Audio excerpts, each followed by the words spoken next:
Yo, what's up? What's up?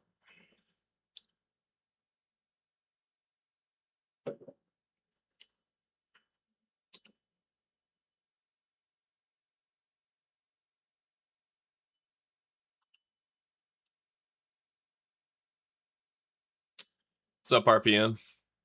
How goes it, man? Thanks, JJ. I appreciate that, dude. Nice, bro. Way to get it started, man. Getting started early with the skull emoji, bro. Gotta get my headphones on. Heck yeah, bro. Hey, thanks for moving over to Kick, bro. That's right. Dad vibes in the house.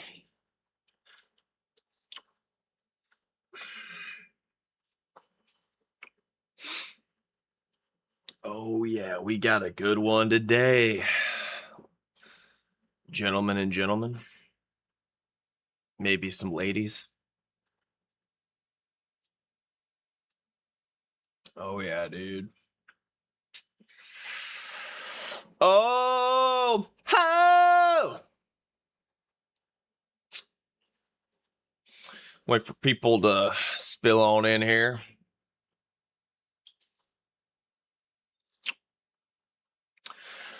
Oh, yeah. How's everybody's day going? Don't be shy. All you lurkers, say what's up. And you can go back to lurking. And if you're going to lurk, go lurk over on the Kick side.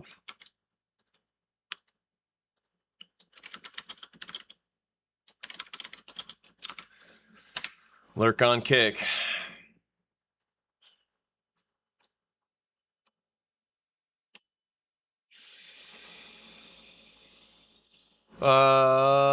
I've never heard of that show. I don't watch a lot of TV shows. Heck yeah, bro. Oh, yeah. Hell yeah, dude. Rock the Casbah. Hell yeah. It's classic. Oh, shoot. This isn't even plugged in.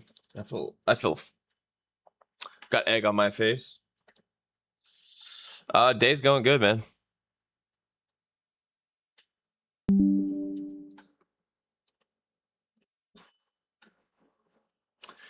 It's going pretty good.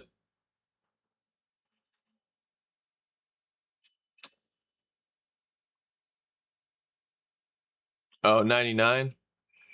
I have no idea. I don't recall that one. I was 14 in 1989. Or I mean 1999. I just started high school. I was a freshman. What's up? Rock the Casbah. Rock the Casbah.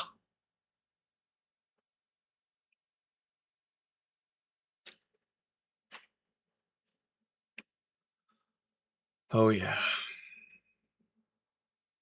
Once we get to where are we at?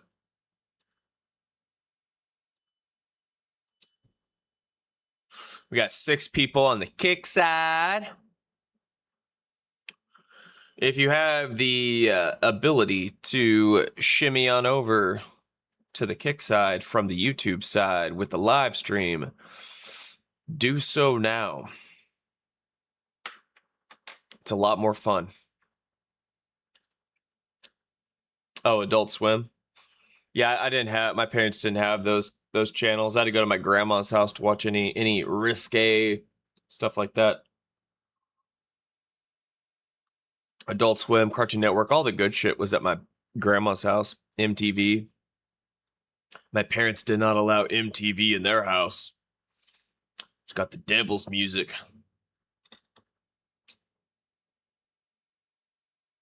I don't remember the lyrics to that song.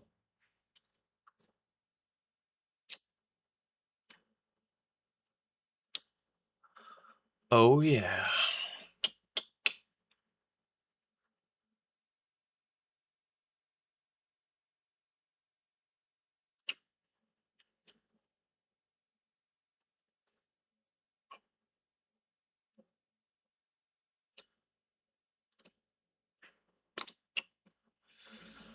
Man, it's hot.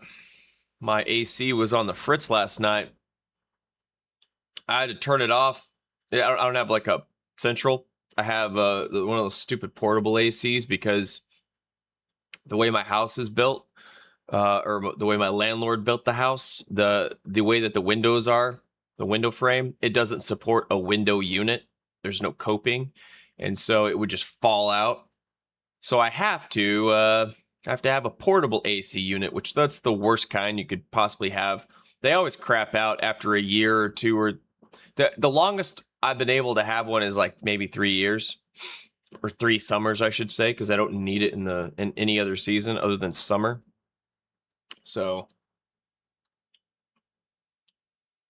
had to pony up the dough for another one. But what's funny is, what's up, Luke? What's funny is that it started working. I turned it off for a few hours, but I think I'm not sure if it's at its end. It probably is end of life for this thing, but.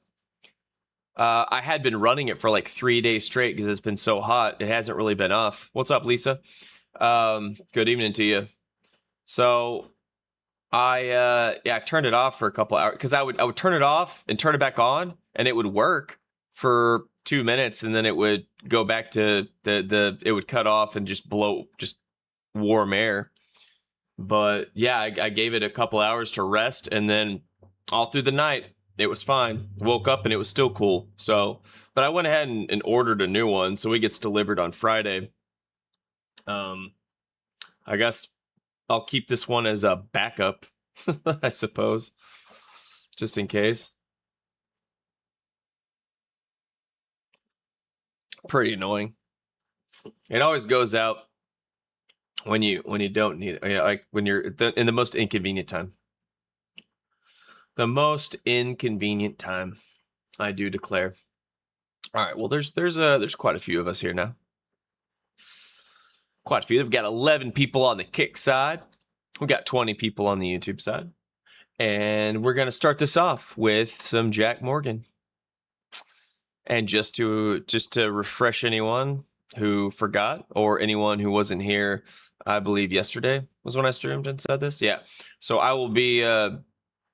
jetting over to where Jack Morgan is. He's like a couple hours. He lives a couple hours from me, so I'm gonna go over to his house, to his studio, and hop on his channel, hang out with him next week. So stay tuned for that. He's a cool guy. I like Jack. He's cool. No homo. But let's get into this, man. Let's get into this. So his.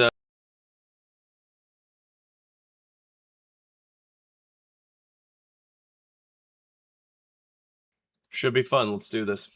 Hold up. Wait a minute. Let me put my uncle in it. This was titled Gen Z Has Become Unemployable by Damon Cassidy. Classic. Gen Z workers make up the highest share of the unemployed in nearly 40 years, with only 30% of recent graduates securing full-time jobs in their field of... Yeah. He's up here in Detroit. Study. Yet despite 98% of HR leaders claiming they struggle to find talent, 89% refuse to hire Gen Z, raising the question, why is the most educated generation in history becoming ghosted by minimum wage jobs? You mean the most indoctrinated generation in history? While you'd think that with each modern generation facing a worse job market than their parents, with nearly half of the entire workforce unable to afford even a minimal quality of life, that as Gen Z voices their frustration... Shoot, bro, that goes for everybody now. Or it goes for millennials too. Over facing the worst entry-level job market in nearly 4 decades, the worst layoffs since the Great Recession, the second straight year of historic job revisions, the majority of H-1B approvals actually going to entry-level positions, only to then be told the job market has never been stronger, that all of this decay would finally be enough to force a nation to confront a system that... I don't follow mainstream news. They're always full of shit. Like Jim Cramer. Screw that guy. Anything that he says, do the exact opposite and you'll be fine. This filled generation after generation, but that's not financial advice, just saying. Instead, society refuses to evolve, dismissing it all as laziness and entitlement. They don't want to work. They're spoiled brats. They've grown up in a world where it's everyone gets a trophy generation. Bro, would you just review pizza and shut the up? And like the idea of showing up and going through traffic and being at the office at 8:45 and working till 6, they look at you like you got 10 heads to it. They think That sounds like a nightmare, dude. Oh, he goes, wake up at 6? He goes, are you shitting me? He goes, I'm not shitting you. You know what I have noticed, though, in all reality? Like, you don't see too many young cats, like 15-year-olds, 14, 16, really working at like the supermarket, like a little cashier job. Like, Yeah, what's up with that, dude? I've noticed that at my grocery store, there's no one. They're all adults. They're all in their 30s and 40s and beyond that. I think one lady there is a senior citizen. So when I was 16, I was working at a grocery store as a bag boy. I sacked people's groceries, dude. Where is that? Right? And then you had the dream of moving up to being a cashier, so you don't have to do that. Well, that you don't see that anymore, really. You don't. I think, well, you see that if you go back to my hometown, but it's the town that time forgot. It's way down in the panhandle of Texas. So, but nobody really lives there. That's I don't know. Everyone down there's weird. It's a different world. even this little ice cream joint, this little ice cream spot right up the crib, it's like custard or something. Looks like a movie. Literally looks like you're in a movie. I go in there, even the chicks in there are early 20s. They're not teens, unless they just look well developed. That's something I've noticed too.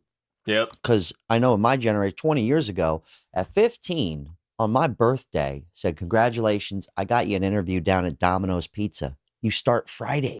I worked at Domino's back in the day, but I was a delivery driver when I was 20. And then when I was 17, I was a waiter at Pizza Hut, dude. Whenever Pizza Hut was fancy. Does anybody remember that when Pizza Hut was considered fancy dine-in? Right? I was a waiter at Pizza Hut, dude. A waiter. That was in 2002. Yeah, 2002. I go, what? Yeah, it was like you were forced to get a job, but they were available. They primed us for it, dude. Yeah. And now I've hired some Gen Z. I'll get into it. I've hired a couple Gen Z people. They're different. Some of them work really well. Nestor. And some of them, they're not waking up at 6, dude.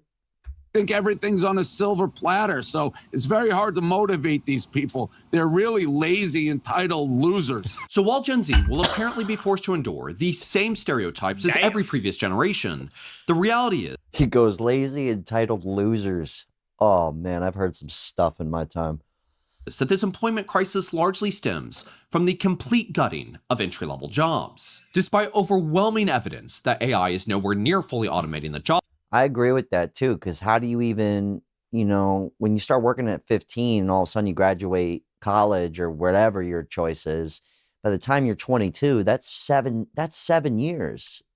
Yeah, my first job when I was 15, I washed school buses. Of knowing what it's like for it to suck a little, so that happened to my generation too, but most people had to get a job when they were 16, 15. Oh, yeah. There might be something there, but those. I was also in the work program in high school. The beauty of that was you got out early. I got out of school like mid-afternoon, like after lunch. I believe, yeah, it was like after lunch, like I could like peace out at lunch because it was lunch and then I could F off or whatever. So I was gone like at 12. That was great. I love that. Those jobs aren't really there. You don't see them. Don't make me talk about the damn custard place again. Cut the custard. job market, with MIT finding that 95% of generative AI pilots at companies are failing, alongside the majority of AI layoffs now resulting in rehires. A survey of more than 600 recruiters worldwide, with over half coming from Fortune 100 or Fortune 500 companies, found that 1/3 of employers are nevertheless replacing entry-level jobs with AI. Even if those responses were simply an attempt to inflate investor confidence and boost stock prices, a separate Resume.org survey found that by 2027, 47% of employers expect to eliminate entry-level roles entirely, which means that whether AI actually works and unemployment skyrockets, or it completely backfires and results in a reduction in household wealth worse than 2008, The entry-level job thing, though, something that, as someone who's tried to hire people successfully and unsuccessfully, is like, I feel like when I had jobs, most of my jobs between 15 and 20 almost felt kind of pity jobs. Just help them out, you know? It's Got a sweet gig at 16. Produce guy, produce guy at the local grocery store. Bag groceries when I had nothing to do in my department. Yeah, dude. I remember my primary gig was the exact opposite of that. I was bagging groceries, and then when things got slow, one of the things I would do would be stock produce. That was also like a closing duty, stocking produce. Yeah. That was around 9/11 happened when I worked at the grocery store. That was fun. Ironically, I mean, not fun. It was awful, but it got really weird after 9/11. Just the atmosphere at my work, because everyone was just talking about it. That's all everyone talked about. And of course, back then, even myself believed the official narrative and all that stuff. Cheryl's son. You just help them. You know, like my dad would hire a couple of my friends for his business just to help them. Here's $50. Like they did nothing. I think, and I could be wrong. I know for me, I can't really just afford to just hire someone just cause. Yeah. It's just not really in the cards. And by cards, I mean money. Throwing that out there. Just throwing it out there. It's not cool. It's not cool. It's never been cool. Ever. Outcome remains the exact same as it always has. The burden falls on the generation entering the workforce. To better understand the long-term repercussions eliminating entry-level jobs has on Gen Z and the future of the job market, I spoke with Brian Creeley, a corporate recruiter, hiring manager, HR professional for some of the world's largest companies, career coach, and creator of the YouTube channel, A Life After Layoff. The funnel into an organization is really supposed to be, you give people the baseline opportunities to not only just learn the technology and demonstrate those skills so that they can move into more advanced roles in an organization, but it's also to learn corporate culture. That base level is, you're supposed to be sitting in those meetings with the more senior people and taking notes and observing through osmosis. And if they're going to eliminate that entire thing, what is the leadership going to look like? The senior level positions in an organization in 5 years, in 10 years? I'll tell you what it looks like. The President of the United States will have a septum ring, possibly a throat tattoo. You know what I did notice, though? This kind of feels like a school project. I haven't watched one of this guy's videos in a long time, but it feels like one of those school presentations. You remember those? Right on. 10 years. At the same time, they're also eliminating the middle managers. So it's like you're being squished. And now you've got these senior level people.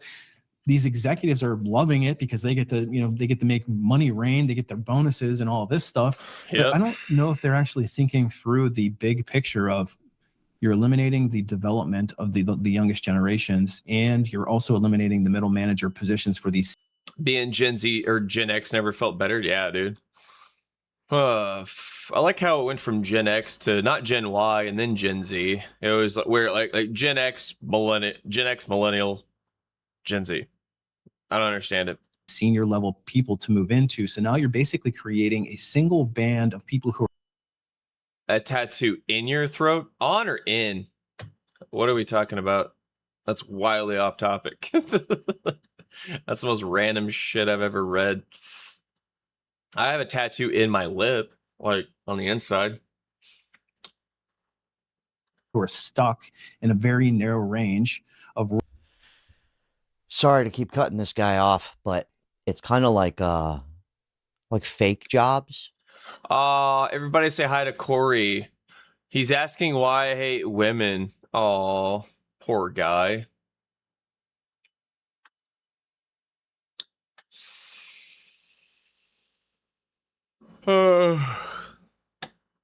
Oh, Corey. That's what a teen job kind of was.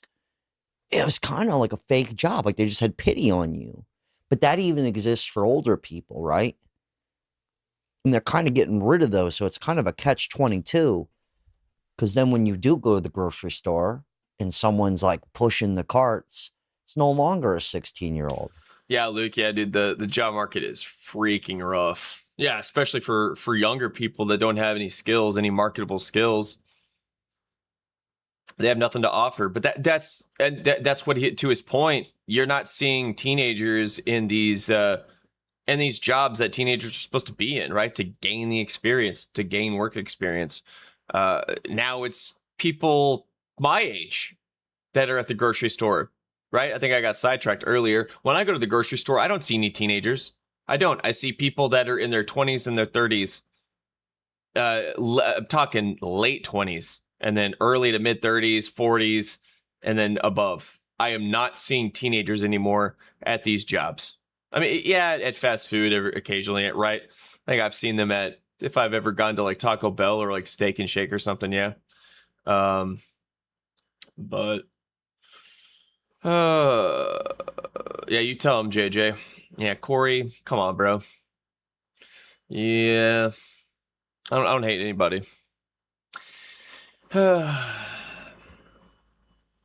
know, it's a 32-year-old guy. Not literally everywhere. I understand there are still kids that work. Corey's just a mindless troll. I get it. I've tried to hire a couple. Oh, I got some stories. Some of them were pretty good. They were so good. They said I could do what you do on my own and make more money. And I said, you go do it, Junior. Yeah, and go they for did. it, Junior. The other ones I just had to kind of fire. Oh, shit. I didn't want to. I tried, but I couldn't afford a fake pity job. I just couldn't. And I don't think a lot of businesses can. Not cool. I'm going to throw that out there. Not cool. Roles. That's not entry level. That's not leadership. It's in between. And then you got Beta. this executive kind of like sitting up in an ivory tower making these decisions. So what's it going to look like in 10 years from now when there is that crunch and now all these senior executives are retiring? And while the lack of investment and gutting of entry-level jobs existed long before, I refuse to simp. That's why I've had positive experiences with women. Yeah, same here, dude. I don't simp either. I've had plenty of positive experiences with women. What's your point? That's vastly different than you shifted from why do you hate women to now you're trying to justify not being a simp. for the AI race. The unfortunate reality is Gen Z is also competing for these limited positions against older, more experienced, and overqualified workers being forced to accept entry-level pay. Yeah, dude. Yeah, since the iPhone came out in, 2007? I remember vividly when it came out. It's implied in all my videos that I hate women. Do you have any specific examples, bro? I don't hate women, dude. I've literally... I put out a video today where I just said I don't hate women. And that the people that follow me and a lot of men that I speak for and talk about don't hate women. So if you simp, then you wind up having to pay this guy for his services. What are you even talking about, dude? What do you mean wind up having to pay? Nobody has to pay me shit, dude. That's the thing about the free market is they make a voluntary decision to pay me for my services, and then I provide that said service to them. It's a win-win, dude. Supply and demand, man. To Stanford's Digital Economy Lab, employment among Gen Z You sound like you're jealous. workers aged 22 to 25 declined by 16% in the occupations most exposed to artificial intelligence. Coal mine. How he said they're competing. Could you just imagine two honest job interviews for the same like medial kind of job? Yeah. Let's just say it's a grocery store. Oh, yeah, dude. Corey's just a troll. 16-year-old comes in. 17-year-old comes in. I go, well, why do you want to work here? He goes, man. All right, mods, show him the door. And, I just need enough money to party on Friday, Saturday, and like, screw off and like, have sex with the locals. I'm probably not going to stay here long. You can't troll in your own chat, bro. This is my chat. All right. Hey, JJ, can you kick this guy out for me, please? Or any value? Oh, there we go. Appreciate it. Thanks, JJ. JJ Recon with the throwing with the bouncer move, dude. Long term, go to college, get my groove on. Same position. Another cat comes in. Bye-bye. 35-year-old lady. He'll be back as Corey drummer 2 or whatever the frick. 2 kids. Probably a single mother, statistically speaking. Later, I don't know what drummer that's boy. about, but it's popular. Who do you think really needs that job? And who do you think isn't going back to college? Mm-hmm. It's just something to think about. Right now, I've got a 8-year-old man who edits for me. I tried a 24-year-old.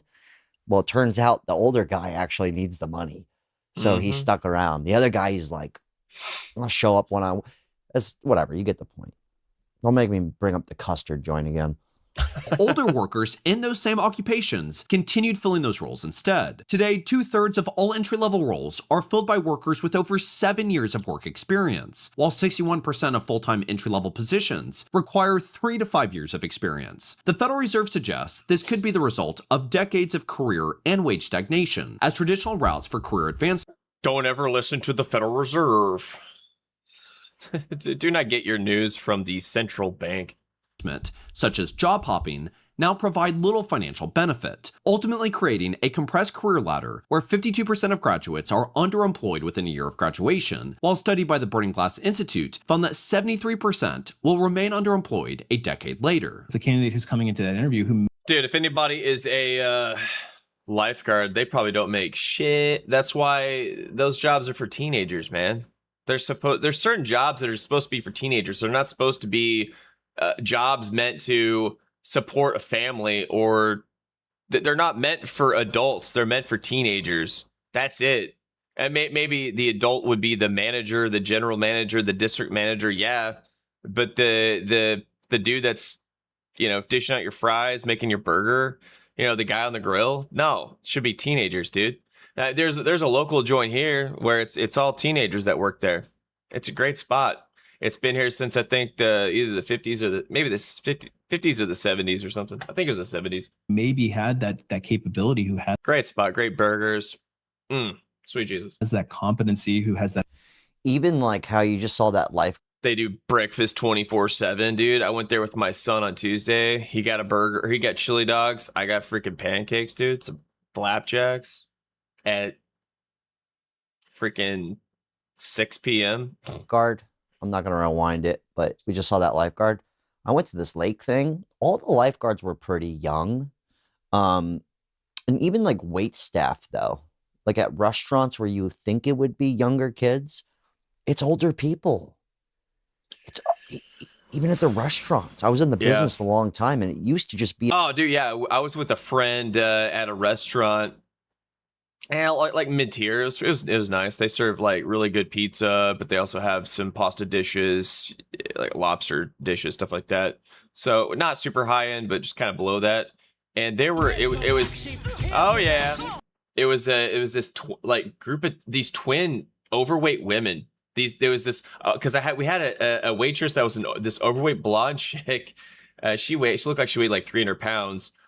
And then I saw her again, but she was ignoring us. And I'm like, what the heck? But then they eventually came in the room together, and I noticed, oh my God, they're twins. Dude, it was hilarious. They were twins, like these two overweight women. It was hilarious. It was the most. I was like, what the fuck?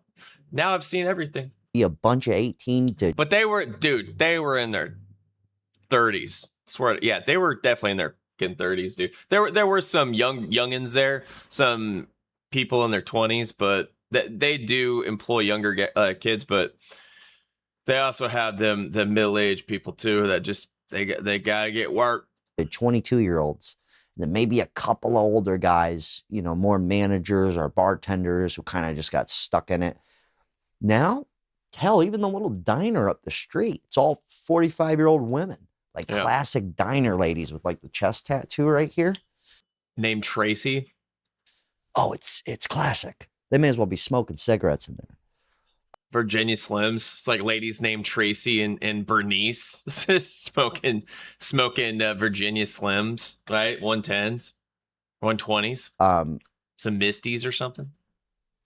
It's a weird phenomenon. That potential just doesn't have a resume to prove it. Now has that stigma going against them of like, well, you're not hireable.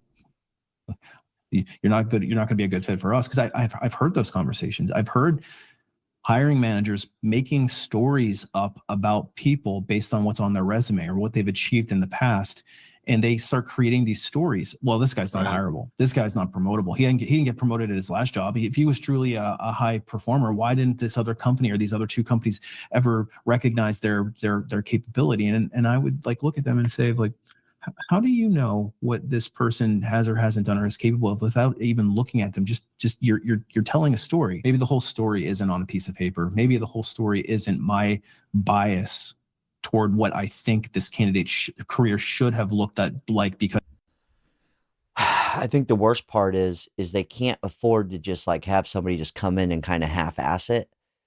And then they definitely, and that's an adult, and then they definitely can't afford for someone to come in all one butt cheek on him who's 16. What do you do? 15-year-old. Where do you see yourself in this company? He goes, what? He's stoned, just smoked a joint. I don't know if kids smoke joints that young. They probably do. They're out there vaping. I just need money to buy a vape, man. Crazy. Because when I started my career, things looked a lot different. And to prove just how deep the stigma actually is, LinkedIn's own algorithm has been shown to suppress profiles with employment gaps, while ATS services and job platforms suppress or automatically reject applicants working lower wage jobs, such as grocery store clerks or restaurant servers. Dude, that's something right there, bro. There's Tracy, right after a double. Tracy, my God. Because in the eyes of many employers, they signal class, resulting in a labor market where Gen Z is fundamentally trapped in a cycle of low-paying jobs with little opportunity for advancement. Today, Gen Z accounts for 55% of all multiple job holders, the highest share of any generation in well over a decade, leaving 83% reporting burnout, while 61% have delayed or avoided preventative health screenings. And while I totally understand delaying medical care due to the concern of pro tip, always lie to your employer during interviews. Dude, I've always lied to employers. That's how I get the good jobs, man. Everybody lies to their resume and lies in the interviews, man. Everybody. Because it's dog-eat-dog world out there, man. Cost or time. Take it from me, someone who was told by two separate doctors that spitting up blood was not an issue and almost died in his apartment due to actually having undiagnosed. Unk the yapper, thanks, bro. Diagnosed factor 5, that your health is the most important thing in your life, which is why I'm very grateful to be partnered with today's sponsor, ZocDoc. ZocDoc. I love ZocDoc, dude. Oh, yeah, dude. Love it. And unfortunately, just as millennials were told. Just kidding. I don't know what the hell ZocDoc is. Get your money. Told to simply learn to code, rather than having an honest conversation about. Dude, I almost learned how to code. I got into it a little bit thinking that it was going to be the path forward to making more money. I'm so glad I did not. This is before AI took off, like right before, a few years before. And I'm so glad I did not sink all of that time and effort and money into it, because it would have been all for naught. I would have been up a damn old creek without a dang paddle. What did that just say? Does a 5-year-old need to what? What? And unfortunately, does a 5-year-old need to learn how to code? No, he needs to know how to sew shoes in India at Nike. Even like mowing a lawn, dude. Yeah, dude. That's how I made money when I was younger. Mowed lawns. Dude, I gave my son the idea to start a business that he could do. He's 11. I gave him the idea when he was 9. He's finally doing it. of washing windows because the overhead is nothing. The barrier to entry to doing that, just it's like $50 to buy all the stuff. And he knows everyone on the block. Easy peasy, dude. Kid's very articulate. He's an adorable little guy, and he's really good at talking to people. He's very social. So yeah, he's gotten his foot in the door, and I think he's made. Him and I are gonna do it whenever he stays with me next week, but for some summer vacation time. But I think he's made, like, when I picked him up the other day, he's like, yeah, I made like $200 or $300 today, just washing windows. He's 11. Him and his friend are doing it, and he's got some commercial stuff lined up, bro. He's making some money. At first he wanted to buy jet skis and then like a trailer, but then he's like, yeah, I looked into it, and like you got to be a certain age, blah blah. And I'm like, yeah. So, but he's gonna there's some e-bikes that he wants. He wants me to have an e-bike, and he wants an e-bike, so he's saving up for that. He's really into those e-bikes that like the motorcycle, like the electronic motorcycles.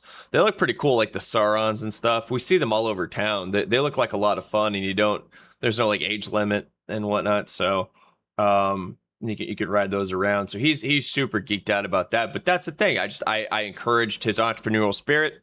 Bada bing, bada boom. He's a confident young man, and he pulled it off. He freaking pulled it off.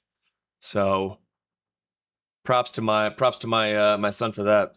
Little entrepreneur, because I'll be damned if he enters the workforce, right? I'm teaching him, you gotta make your own money, man. You got to figure out how to provide something of value to people. Make your own money. Do not rely on a paycheck, because that's what I did for so long. Do not do it, right? Don't get a job. Build yourself a business. So that's what he's doing at the age of 11. Landscaping's a multi-billion-dollar industry. Oh yeah. But you used to be able to be a young whippersnapper, go mow some lawns, wash some cars. You guys remember that, dude? Come on, dude. I was watching like people's like exterior and interior windows at their houses, like in his neighborhood, and then around we go into rich neighborhoods, right? So that's what he's doing. Going around, you and the homie, like we need to scrounge up some money, go around the neighborhood, I think he's got some commercial. Yeah, he said he had some commercial stuff. I think it's like his mom's work. He's gonna wash their windows or something, and then a few other places. So I mean, he's hit the ground running. But yeah, it's like $50 to do that stuff. That's why, because it was Thanksgiving 2024. We were at a Cracker Barrel, and he really wanted to. At the time, he wanted to save up for a gaming PC, which I inevitably got for him like a month later for Christmas. But I think his allowance, like at his mom's house, is like $8 a week or something, and I'm like, that's gonna take you forever to get to save up for a gaming PC. So I was brainstorming with him, like, hey, let's think of a business that's pretty age appropriate that you can do. And I thought of window washing, because it's just something that doesn't take it takes some skill, but it's easier to learn. The barrier to entry isn't that much, right? Like I said, it's like $50. We looked up the supplies, like $50, maybe $100, depending on what you get. Especially if you want to do some exterior windows, like on like second level or something, like 2-story houses, things like that. So, but yeah, he got geeked out about it, got super excited, and then bada bing, bada boom. That's what he's doing now. Knocking on doors. Can we wash your car poorly? Give us pity money. In reality, that's what it was. They're gonna have to rewash that car more than likely, or mow their lawn. Now, dude, nah. My neighbor, AI lawnmower. My guys who cut my lawn, grown men, 35, 42, smoking cigarettes out on the mower. Nothing wrong with that. I'm just saying there was a time where that guy might even go, hey, Junior, go mow these lawns. He'll be all right. Yeah, he'll be under my supervision, so he'll be safe. I'll give you. Yeah, those things haul ass, dude. Yeah, I mean, yeah, I'm gonna definitely. He's gonna go through. Yeah, I mean, I'm not gonna just let him hop on there and just have at it, dude, because yeah, those things, yeah, you can get wrecked on those. Break you off some bread. Just a couple ideas thrown out there. You guys got any suggestions? Like, come on, you let me do all the damn work here. Yeah, he's not gonna be popping wheelies or doing anything crazy. All right. come up with some stuff. Jesus. Get mad at you. Just as millennials were told to simply learn to code, rather than having an honest conversation about collapsing entry-level jobs, crushing student loan debt, competition against older workers, rampant automation, and the rising cost of living, society's solution for Gen Z has simply become go into the trades. Despite having spent years covering the decline of vocational education and the stigma surrounding blue-collar work, I still believe the trades are an excellent career path for many people, but pretending that they can absorb an entire generation will only recreate the exact same bottlenecks that white-collar workers are already facing. A new Wallet Hub study ranking the best and worst entry. I mean, not everybody's going to be good at building stuff. They're just not. I worked blue collar for years with my dad. I was terrible at it. I mean, I Paper outs, yeah, because they don't dispense newspapers anymore. could lay some tile and some carpet, sure. Everything's digital, bro. I could do medial stuff, absolutely, of course. But, you know, I would have been in the sales guy, right? Like I would have been the dude running the show and then, you know, kind of being more of the director of operations. Oh yeah, dude. Yeah. People steal the shit out of Saurons, dude, for sure. But yeah, no, I mean, yeah, I mean I'm a dad, dude. Of course, I'm gonna watch him and teach him, dude. Like, I'm not gonna let that my 11-year-old just hop on and just have at it. Hell no, dude. Like I would, dude. I've broken my hip twice riding a bicycle. Right, fixed gear bikes, like brakeless fixed gears. Like I used to race brakeless fixed gear bikes, like fixies. If you're not familiar with what a fixed gear is, look it up. They don't have brakes. You can put a brake on them, but it's more dangerous. But they don't coast. They continue like it's a direct drivetrain. There's a lock ring on the cog, and so the pedals are always moving. So to slow down, you either have to lock your legs and skid. When you lock your legs, it locks the pedals, therefore it locks the wheel. The wheel comes to a stop. It's the way bikes used to be before freewheels, before coasting was a thing. And so it's like old school. It's like the equivalent of driving a stick shift versus driving an automatic. It's a lot more fun. You have more control over the bike. And people are like, "Oh my God, brakeless! That sounds dangerous." It's like, no, it's actually not, because a lot of people when they freak out and they hit the brakes and they hit their handbrakes, they'll hit the freaking front brake and then flip over their handlebars. Whereas like the braking, there's still a braking mechanism, but your legs are your brakes. Your legs are the gas pedal and the brake pedal. And so you can either back pedal or you can lock your legs and skid. And dude, skidding is fun. You look badass. I'll pull up some videos of fixed gear riding. It's freaking dope. But I got super into that. And then when I was 26 in 2011, got into an accident. I was racing my fixed gear and my wheels got stuck between train tracks. That was out in Portland, Oregon. And then I crashed, landed on my hip, broke the femoral neck. It was a hairline fracture, had to go get surgery and get like 3 screws put in. I was out of commission for like 4 months and then got back on my bike and I was as good as right as rain. But then I got out of fixed gears in my early 30s, well, in my late 20s. Like right now at like 30, 31. And then a few years later, I got back into it in my mid 30s. In 2021, I bought a really nice fixed gear bike from Pasadena, California off of eBay. Super sweet. I still have the bike, but like 10 days in, crashed the thing, dude. And I broke my left hip in 2011. And then in 2021, broke my right hip. And that was a more severe break. Had to have the same surgery, had to have this crazy rod and all that. They had to do 2 incisions instead of 1 to fix me up. And I was out of commission for like 5 months, on crutches and all that jazz. That sucked. Had to go through it again. But I mean, I'm fine now. Now I've got like a lot of titanium in my hips, but they work fine, strong as ever. I mean, I'm totally normal. But it was that was just me because I rode recklessly, dude. On a fixed gear. Let me find fixed gear bikes. Let's see if I can. It was huge, like in 2006 to 2015, 2017. They were all the rage. Let's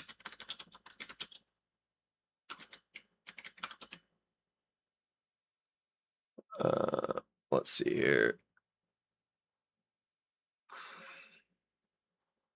Here we go.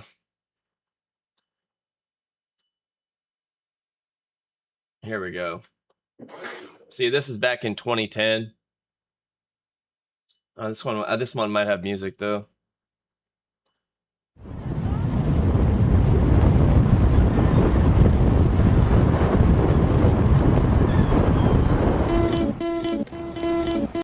Yeah, that one's got music. Hold on, let me. I'll just mute it.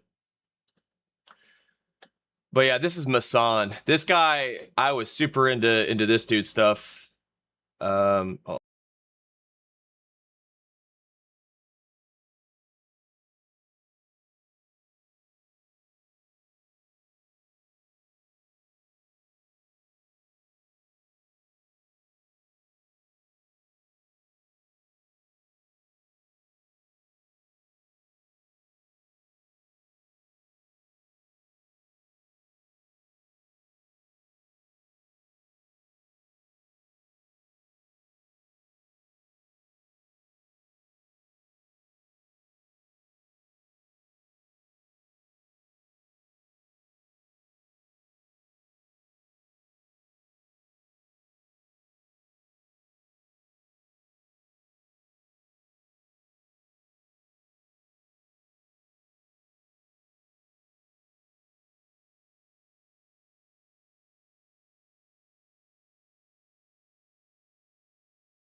About it. It makes you completely alive doing that, right? Just going through that traffic like that.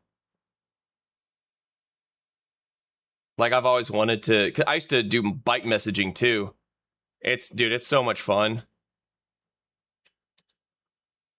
I have no idea. I just typed in fixed gear bikes. This is probably New York. It looks like New York. Like I just pulled up random shit. Yeah, dude, this stuff, dude. Yeah, these you just haul ass on these things, dude. Like they are. I should whip out my bike just to kind of show you. It's pretty cool. But let's get back into. Let's get back into. Oh shoot, let me. Oh shoot. Oh shoot. Oh whoops. Oh wait. Hold up. Hold up. Wait a minute. 10 toes in and we standing on business. I'm a big stopper on the ground. All right. There we go. You know, I could do that. But most people Actually, yeah, let me grab my fixed gear real quick. I have it just in storage. I haven't ridden it since 2021, but I bought it for like it's worth. I modded it out. I bought it for like $1,000 and then I modded it out. So I put quite a bit into it. It's worth like $1,500. It's all aluminum and carbon fiber.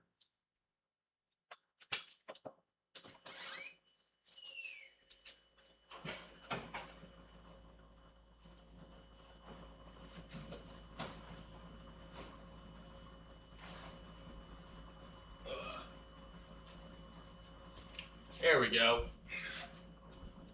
There we go. Here's my move this out of the way. Yeah, dude, this is my fixed gear right here, dude. So, but yeah, it's brake like it doesn't. So you can actually pedal backwards. You can ride backwards and do tricks. So forward, backward. That's why you don't need brakes, because your legs are the brakes, and also you're clipped in. These are clipless pedals, so my feet are attached to it. That's why I broke my hip, because my feet were attached and I couldn't like escape. But it's pretty sick though. Like this right here. This is all carbon fiber, and yeah, it's oh shit.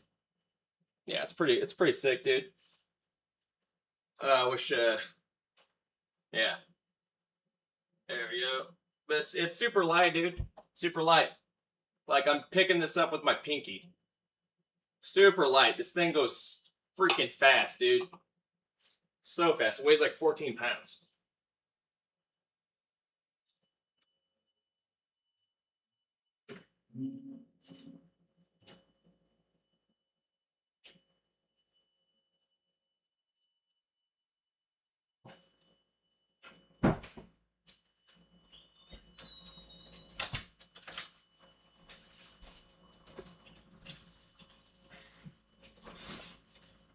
Oh man. Well, yeah, that's the thing is my body, I'm 6'3", and my seat is up really high. So I fell from a very high place. The frame on my fixed gear is a 61 centimeter frame, so it's a pretty big frame. It's a frame for tall dudes because I'm a tall dude. So I fell over and just the femoral neck just shattered. It splintered and it almost cut my femoral artery, and I almost bled out in the street. It was wild. Dude, it was the most pain I'd ever been in. They had to give me, they offered me fentanyl at the hospital because I needed to get it took me forever because some random chicks, so these really hot chicks, they picked me up and put my bike in the back of their SUV. They took my bike home. I had my wallet there. They grabbed my wallet with my my health insurance card. And then they took me up to the hospital.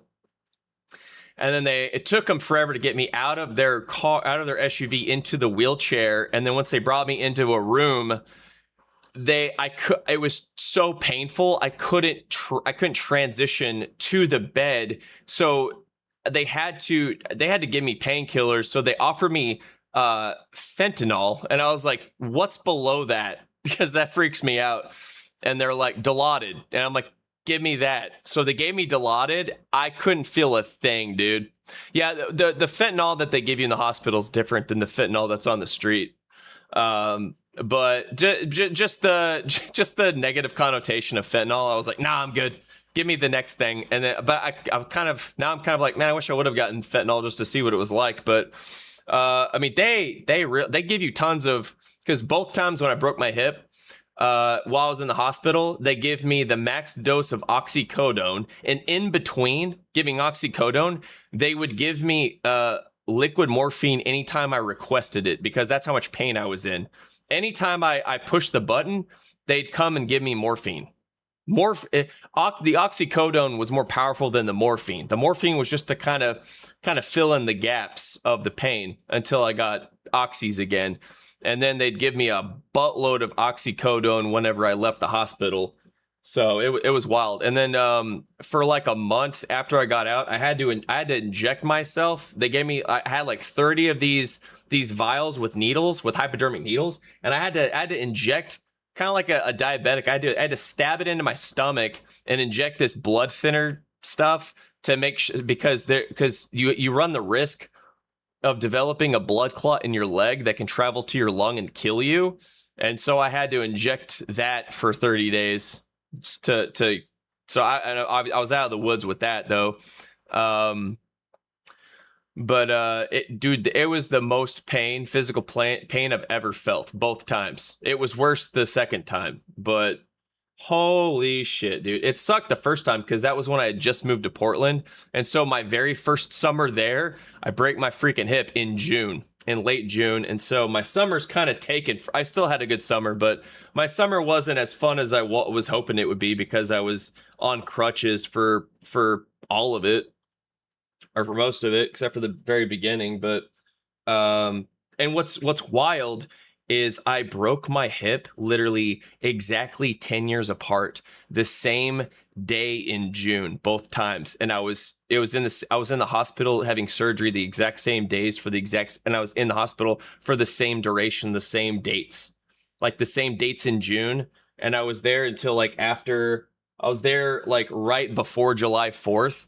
I got out of the hospital July 3rd, both times. So it was like, holy shit, dude. What do you mean? What's kick connection? What do you mean? I'm pretty sure if you're referring. Oh shoot! Oh no, yeah, it's good. Yeah, it shows it's on. I only have like 3 people on here now. Everybody vamoosed. I still got 34 people on here. Wait, what the heck is this? YouTube is not receiving enough video to maintain smooth streaming. As such, viewers will. What the heck is this, dude? Can y'all still see me and hear me?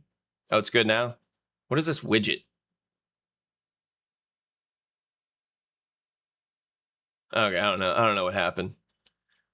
Yeah, see, this is why I hate YouTube, man. Kick is great. YouTube is just janky and weird, dude. What it does to you, just like flags you for all kinds of dumb stuff and has issues.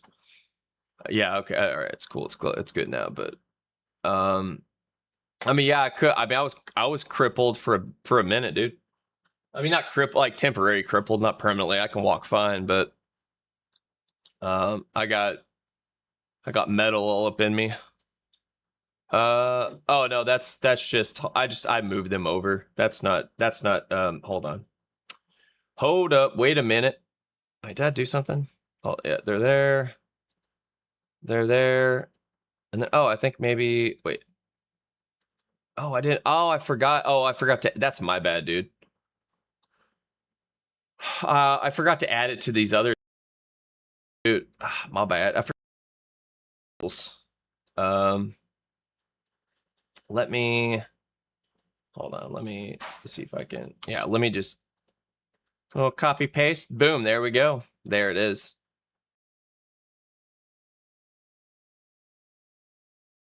And then, oh yeah, let me. Wait. Kick alerts. Copy. Paste.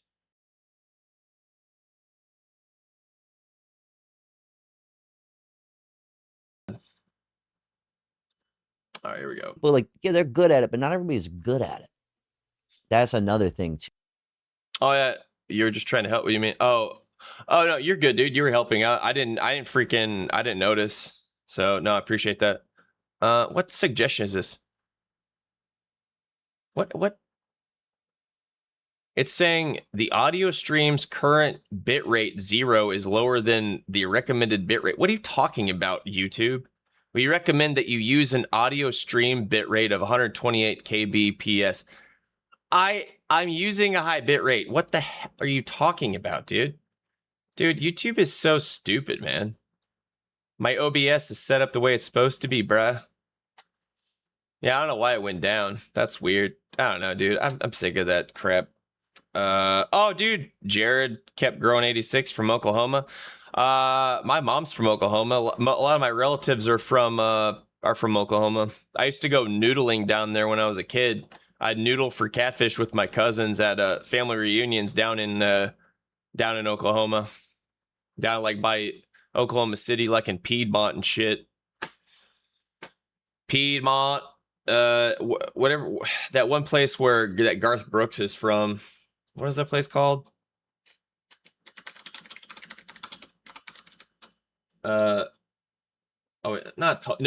Yukon, Oklahoma. Yeah. We used to go to like Oklahoma City and Piedmont a lot. We'd stay at the one of the hotels in Yukon, Oklahoma, like just outside of OKC. Oh man. Oh, you live in Yukon? Nice, dude. I was in Yukon last year. My son and I drove to Texas to visit my parents, and we stopped at the Brahms in Yukon. I used to work at the Brahms in Texas because I'm from the Panhandle, and so I used to work at Brahms back when I was like 20. And I'm like, dude, I was craving their country gravy and chicken fingers or whatever, their chicken strips. And yeah, we stopped at there in Yukon. And then on the way back, we stopped at the Whataburger in Yukon. So good, dude. And the people there, there were teenagers working there, and they were very hospitable and nice. That's the thing, is like, at least down there, you get really good customer service. They're really helpful and they're really nice and eager to work hard. So yeah, dude, that's so crazy. Yeah. Yeah, Yukon. I remember going to Yukon, Oklahoma, tons of times as a kid. That's like where we would stay. We go to vacation in Oklahoma City a lot. Meet my or like visit my grandma. She lived out in Piedmont. And then we had like family reunions out there, and we'd go noodling, right? Like fishing for catfish with our hands and whatnot. That was a lot of fun. Oh, you worked at that Brahms, dude? When did you stop working there? It was I was there last year. I went to the drive-through. It was funny because like ahead of me were these like two good old boys in this golf cart, and they were getting some food. Like I used to get like bag of burgers there. I worked at the Brahms in Canyon, Texas, back in 2005, in my hometown. It's like 5 hours away from Yukon, Oklahoma. Yeah, like 5 or 6 or something. Oh man. When I worked at that Brahms, dude, a lot of my money went to the banana splits there. I couldn't get enough of the banana splits. They're so good. Holy cow, dude. I miss Brahms all the time. I'm always like craving their crinkle cut fries. Dude. Oh, you worked there in 2019? Oh, you do landscaping now? Yeah, hell yeah, dude. I worked there a long time ago, dude. Long time ago. I was a youngin' back then, dude. I was really young. Too. Like, not everybody's just going to be good at everything. Not to mention, like I said before, my Lost and losing, what's up? Yeah, dude, they're a hot mess, bro. dad would hire even me. It's like, you're probably going to mess this up. I got to redo stuff, but it's kind of a pity job. That's crazy. And not everybody's going to be good at it. Like, even if they are good at it, in order to really make money, you also got to know how to book your jobs and be good with people.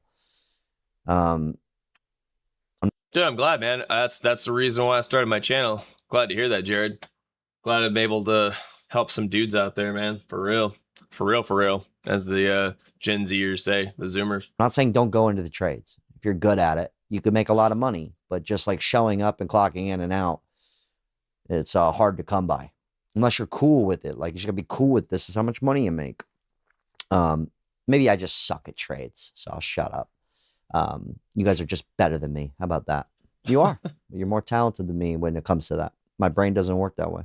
Level jobs in America found that trade careers dominate the bottom of the list based on immediate opportunity, growth potential, and job hazards, while also ranking among the nation's least happy occupations. But more importantly, nearly every single one of my friends who are in the trades have recently been telling me that if they were to enter their trade today, without their years of experience, their industry connections, or overall reputation, they are convinced they would not be able to find a job because of increased competition and an overall economic downturn in their industry. So while Gen Z has effectively become the test dummies for AI in both classrooms and entry-level careers, but even in the blue collar world, there's like this weird gap where it's like only luxury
Oh, here we go.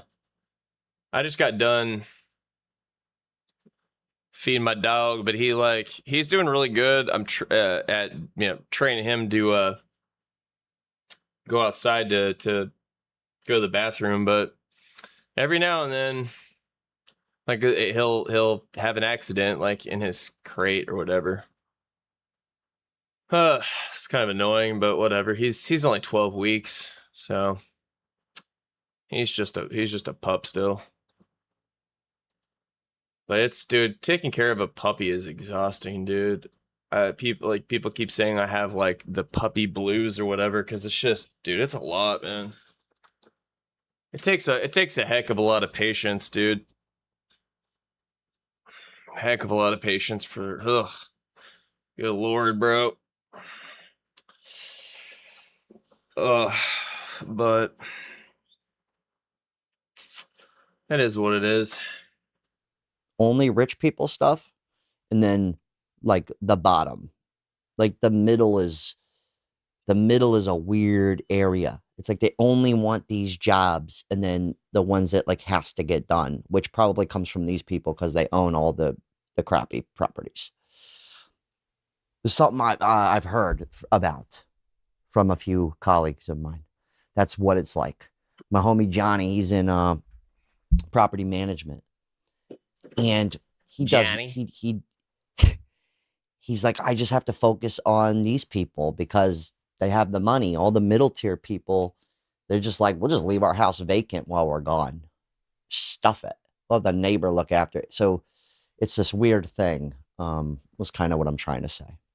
Anyways, Damon Cassidy's better than me, so let's let him talk.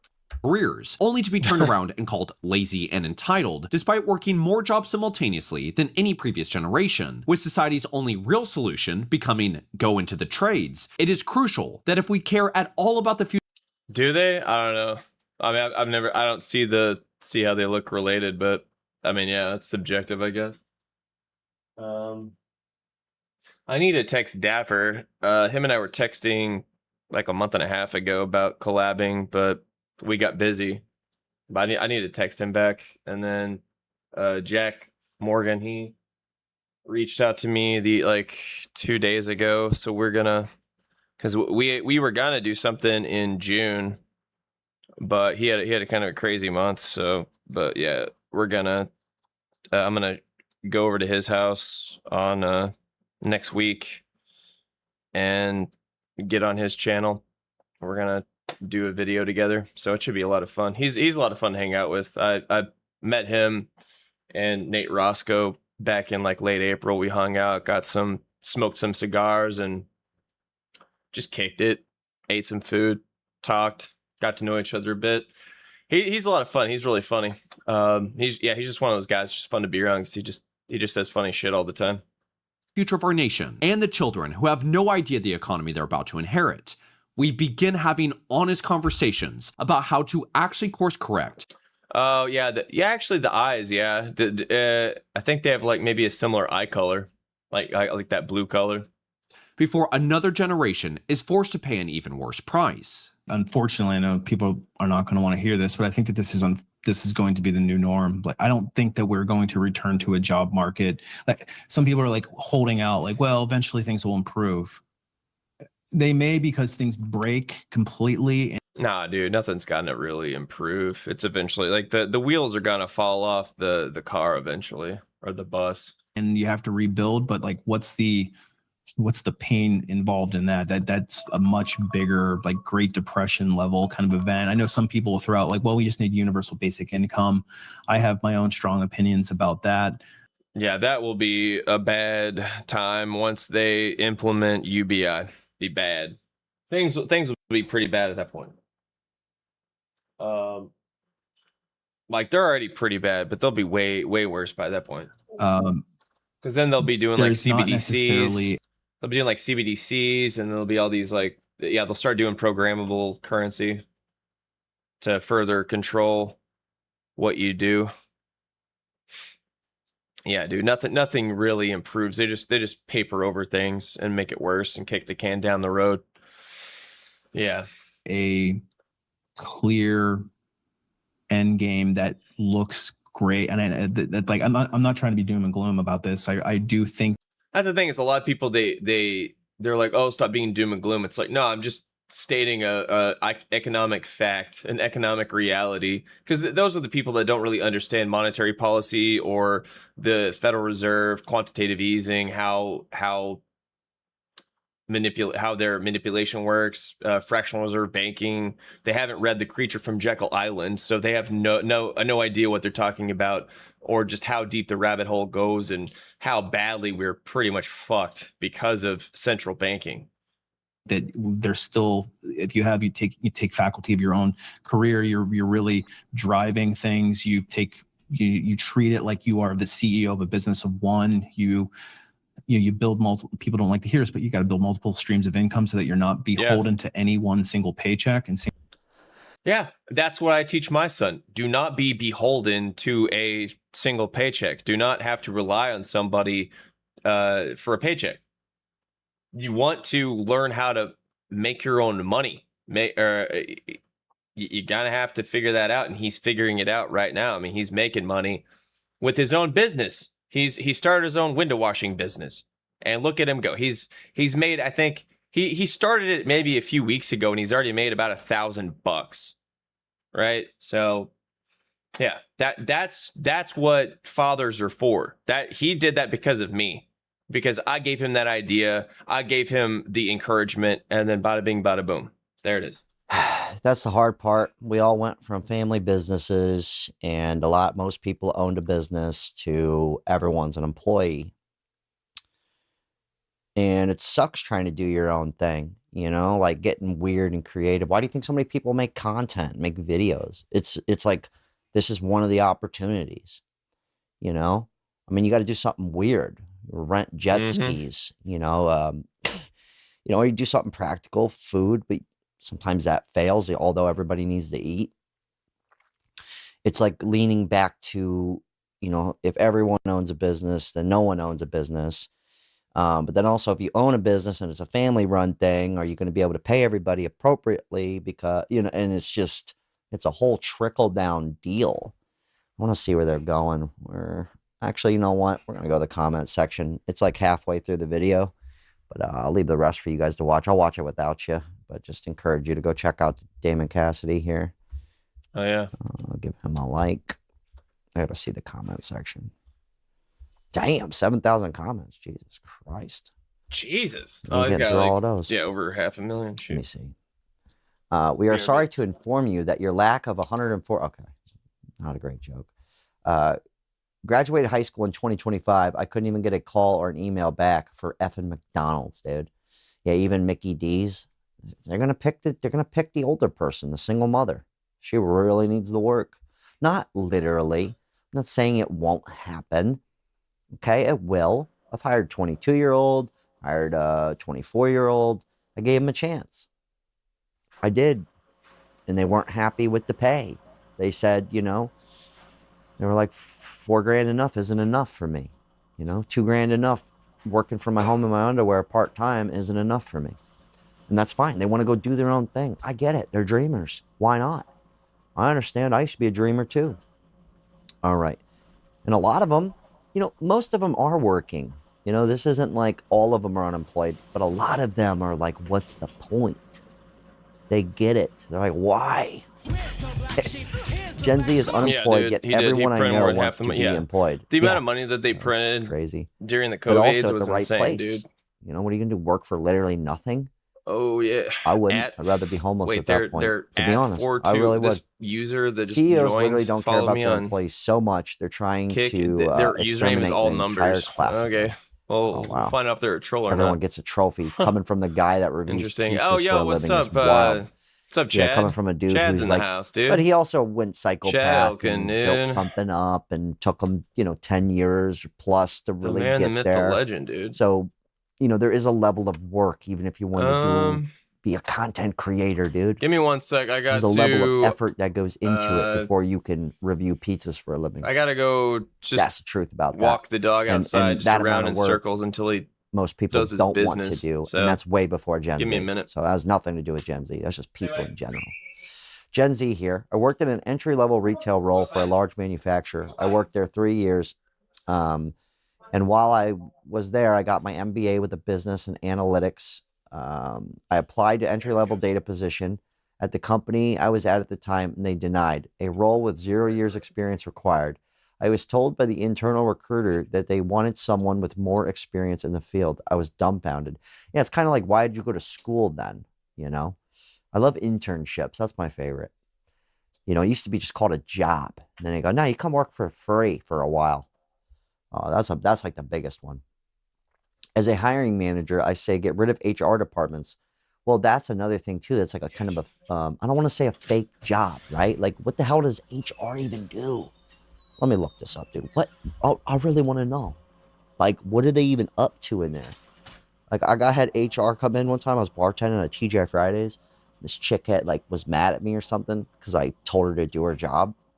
And then I had to do a meeting with HR. It's always a woman.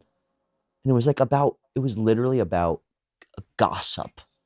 I was like, what is this meeting for? It's like, what do you do? What does HR do? Exactly. Human resources manages the employee's life cycle from recruitment to offboarding. Their core function includes finding and onboarding top talent, processing payroll and benefits, and ensuring workplace policies comply with the labor laws. Okay, so I guess, yeah, you run a big company, not necessarily a fake job, okay? So, all right. They also resolve conflicts and handle disciplinary issues. Well, I've been through that. So it's not necessarily a fake job. It's not. But it's still kind of... All right, shout out to all the HR out there. Never mind, I retract my statement. But like, what a job to have, you know? Like, that's your job. It's to deal with the employees' ins and outs. You gotta have like half the day pretty free in that kind of job, I'd imagine. Never felt as disrespected as getting rejected from a job at Starbucks with a bachelor's of science. Science and lattes. The science of the cappuccino. Even the entry retail and food jobs are getting ridiculous. Another thing too, I'm going to circle back to... No, right here. I don't want to be doom and gloom, but if you don't have 3 independent sources of income, you're cooked. Bro, LOL. Shout out to Damon Cassidy, this guy, but I'm going to boil it down to kind of like the pity job. Hook them up. Yeah, it's Chris's son, Jack. Get him in here. That's what happened to me. My first restaurant job where I became a waiter. I was dating the chick, and her sister's boyfriend managed this poppin' Greek restaurant. I said, dude, come on. Your waiters are making bank. Let me get a job. He goes, fine. He goes, I should make you a busboy, but I like you. But everybody in there was like older. It was like kind of a nicer place. I was making like $200 a night, 2009. It didn't last long. They went out of business. But, then the second restaurant job I had, I knew a guy. And then his aunt, owned the place. And I begged them, So it's like, you knew someone. They basically, the point is they hired me out of kind of pity. Like, just hook them up. They know you're not staying there long term. Come on. What's the chances of that, hiring an 18-year-old and they stay forever? That's a rare breed nowadays. Anyways, hell of a talk. Shout out to all of you. Like and subscribe, all that jazz. Best of luck to you. Poor guys. You know what? I've tried hiring Gen Z. I have, and I still will in the future. But they're not stupid. The money has to make sense, and at the same time, they're still young enough to not care still.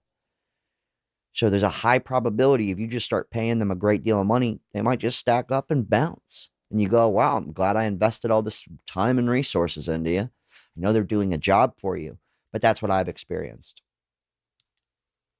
And they'll no call, no show, like a text message, a call when they're not coming. No, text, if that. no call, no show. I was like, oh my God, dude. I gotta go. Unreal.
Oh, man. Imagine. Oh, dang. Still people here.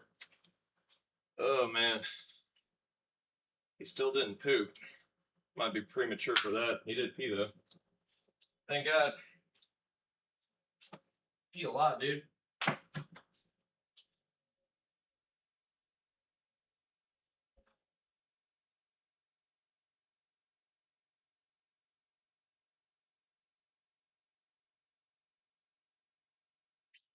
Yeesh. My God. Hold up.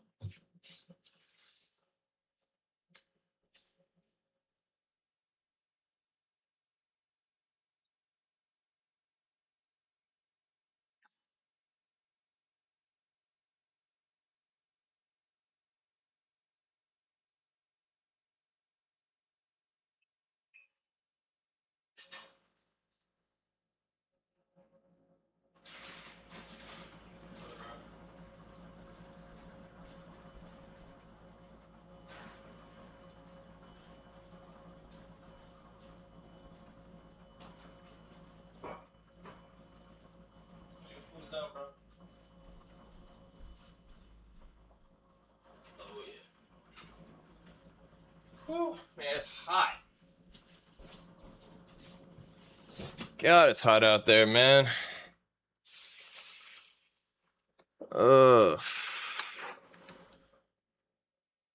Holy moly, dude. All right.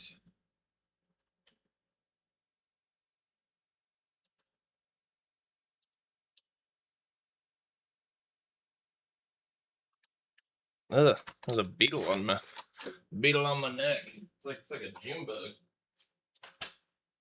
I'll just flush this guy or put it down the sink. Ugh.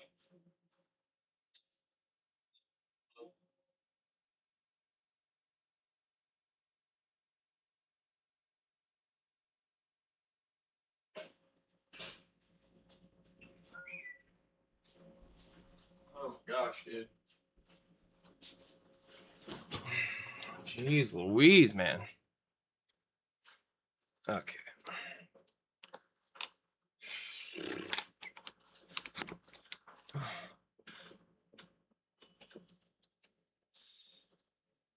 Oh, wait. Hold up. Okay.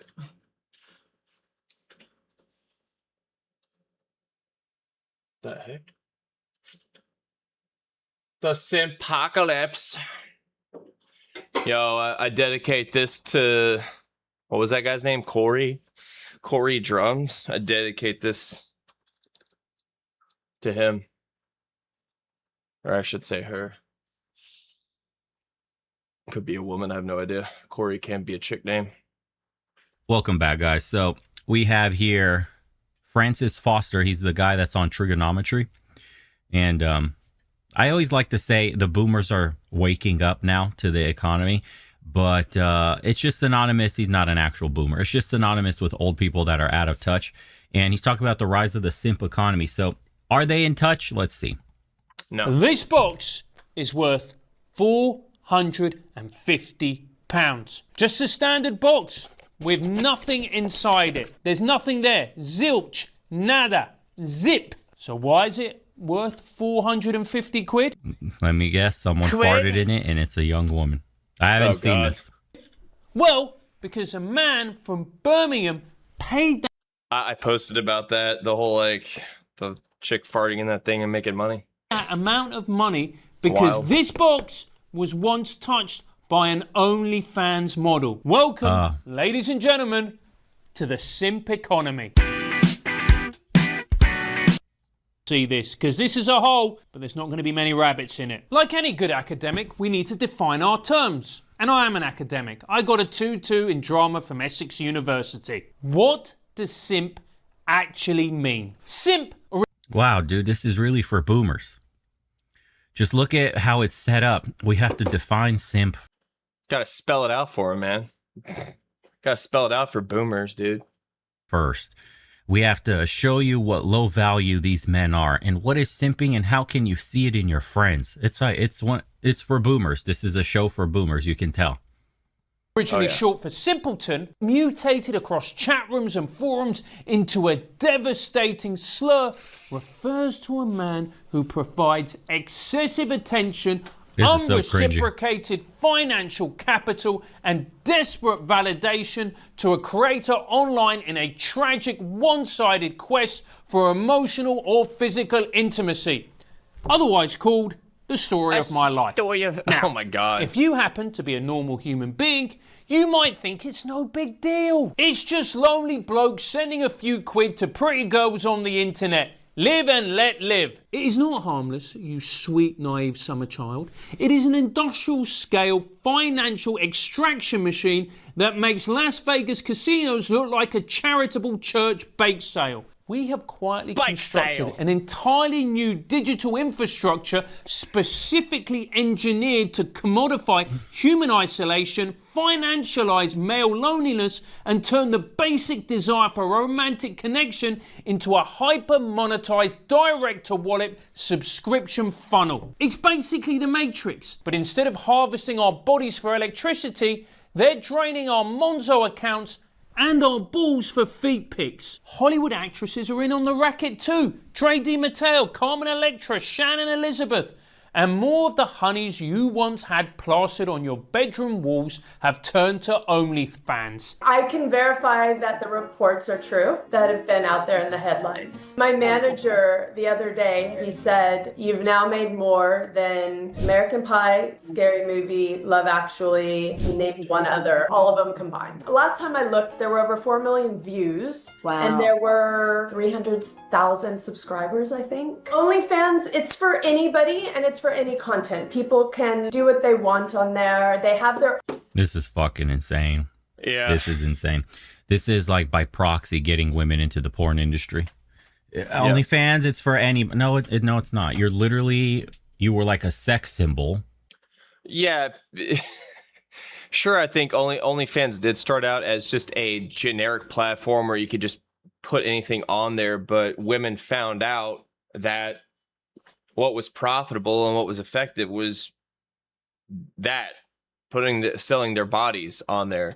So yeah, anyone that says, "Oh, I'm on there, but I don't do," yeah, whatever. If you're not, then you are at some point going to. So it's just admit it already.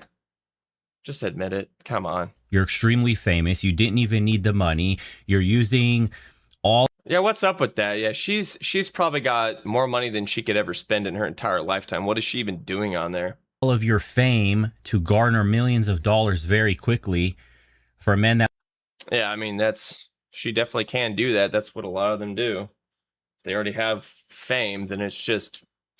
They can make $1 million in 24 hours. I want to see you in like bikinis or some shit or whatever the fuck she's posting on. I don't even know what she's posting on. That's not the outcome for the average woman. It's not even close. The average woman, just to get through the door, I think the average take-home pay for the average OnlyFans chick is like $182 a month. It's nothing, and then they ruin their reputation and they're naked online forever for $182 a month. So it's a huge risk that women take getting on OnlyFans. You really have to go all in because you burn those bridges quick.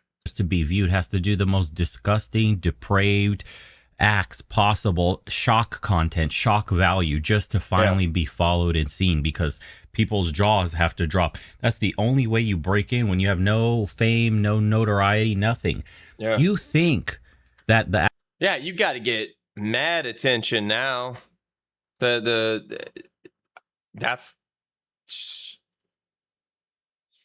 the stuff that they say and do to go viral now is just, it's next level. Average woman watching this is going to be like, oh my God. Yeah, dude, the average woman makes, about that, like less than $200. I think it's around 180 something dollars, like 182, 189, something like that a month. The normal woman, not this woman, the normal woman, not those bad babies or anything like that, not the cash me out, the cash me outside chick. She made, I think, like $1 million in in 12 hours or 24, yeah, in like 24 hours or something.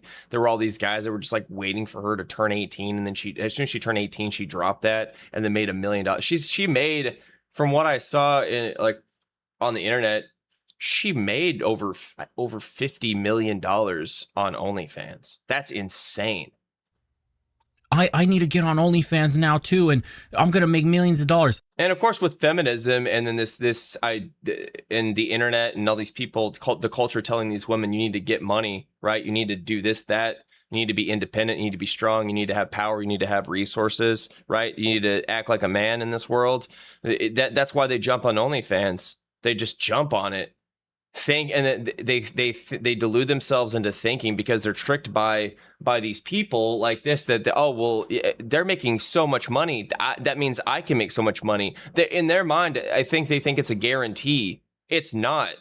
The average woman does not make any money at all.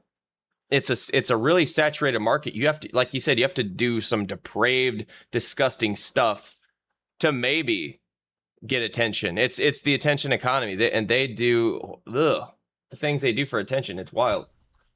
You think that's going to be the reality for them? No, but they see this woman. They sell their souls. And they're going to look at her and she'll be like, well, she's old. And if she can do it, I can do it because I'm young, and men like young women. And yeah, dude. And you're going to destroy your soul and not make any money and be permanently online. And these people are going to save your videos, and they're always going to have something on you. And eventually you probably will get blackmailed, or someone's going to slide in your whatever direct messages and just offer you more money for straight up sex. So prostitution or porn, that's we're making this okay. These are famous people with influence, and they're going, yeah, it's okay to be on a website like OnlyFans. Ladies, it's incredible. I made more money here. No shit, it's dirty money. Dirty money comes fast. Yeah, it's really hard to wash off, though. Comes fast and leaves fast too. It's just like the professional athletes, man. They spend it just as fast as they get it, and before long they're bankrupt. And they're gonna be turning tricks in real life because that's all they can get, right? It's kind of like with the sex industry with women now, with modern women, like being a stripper or a prostitute, being an actual streetwalker, that's like blue collar sex work now. And OnlyFans is like work from home, white collar sex work. That's what it is. That's what it's turned into. It's wild. That's the world that we live in. That's the world that our kids are growing up in. It's disgusting. You think she gives a fuck? She's already lived her life completely. There's no all these single moms on there, dude. Ugh. Consequences for her doing this. She's already gated away in a mansion somewhere. You're not. You're just a normal person. And for you, there are major consequences in your life. Oh, yeah. Own curated page where they get to share a part of their lives, and that can look like however you want it to look. For me, I'm still kind of exploring. It's really new for me. Is there anything off limits? I don't know yet. I don't know what I will and won't show in the future. I think we're gonna figure that out together. Let me translate this shit for you. So I'm making a lot of money just showing lingerie and probably feet pics. And, you know, once that initial buzz dies down, I'm going to have to kick it up a notch to keep them coming back because, hey, this money's too good. I made more money than my entire career. So what am I going to do next? Well, I'm going to drop my full nudes finally for the first time ever. And then that's how she's going to just slowly milk this entire process. And that's what they do. Mm-hmm. After the nudes, it might be something soft. Yeah, it progresses, right? They're like, oh no nudes, and then all this. That's the thing, is they have to at some point. They talk themselves into it. I think they realize that they're going to be progressing into the really into the horrible zone, whatever you want to call it. I'm trying to watch my language here, but into the really depraved stuff. But they start off, it just escalates. That seems to be the case, because at first because I'm sure they have qualms about it. They probably feel dirty doing it, but then after a while they desensitize themselves to it, and then they're driven by what their consumer wants, right? They're pressured into it, whatever. Yeah, they have to like maintain their clientele base, right? And that when they're like, oh my god, when these simps are like, I will pay you $20,000 to do whatever the depraved act that they want them to see, that they want to see, whatever it is. It's disgusting, dude. Off core, it might be some, and it just keeps escalating, or until she decides to exit because she's made enough money to not have to go that far. But that escalation process is, I think that's a lot of them. They think that they're gonna get in there, make tons of money, and then leave, and then they'll have all this money to live on the rest of their life. They're like, yeah, I won't need I can burn the bridges to get to get a job or whatever, or build a ethical business. I can just do this, sell my body, make a few million, and then get out, and it won't matter that I'm on the internet forever and I've destroyed my reputation and my ability to get work.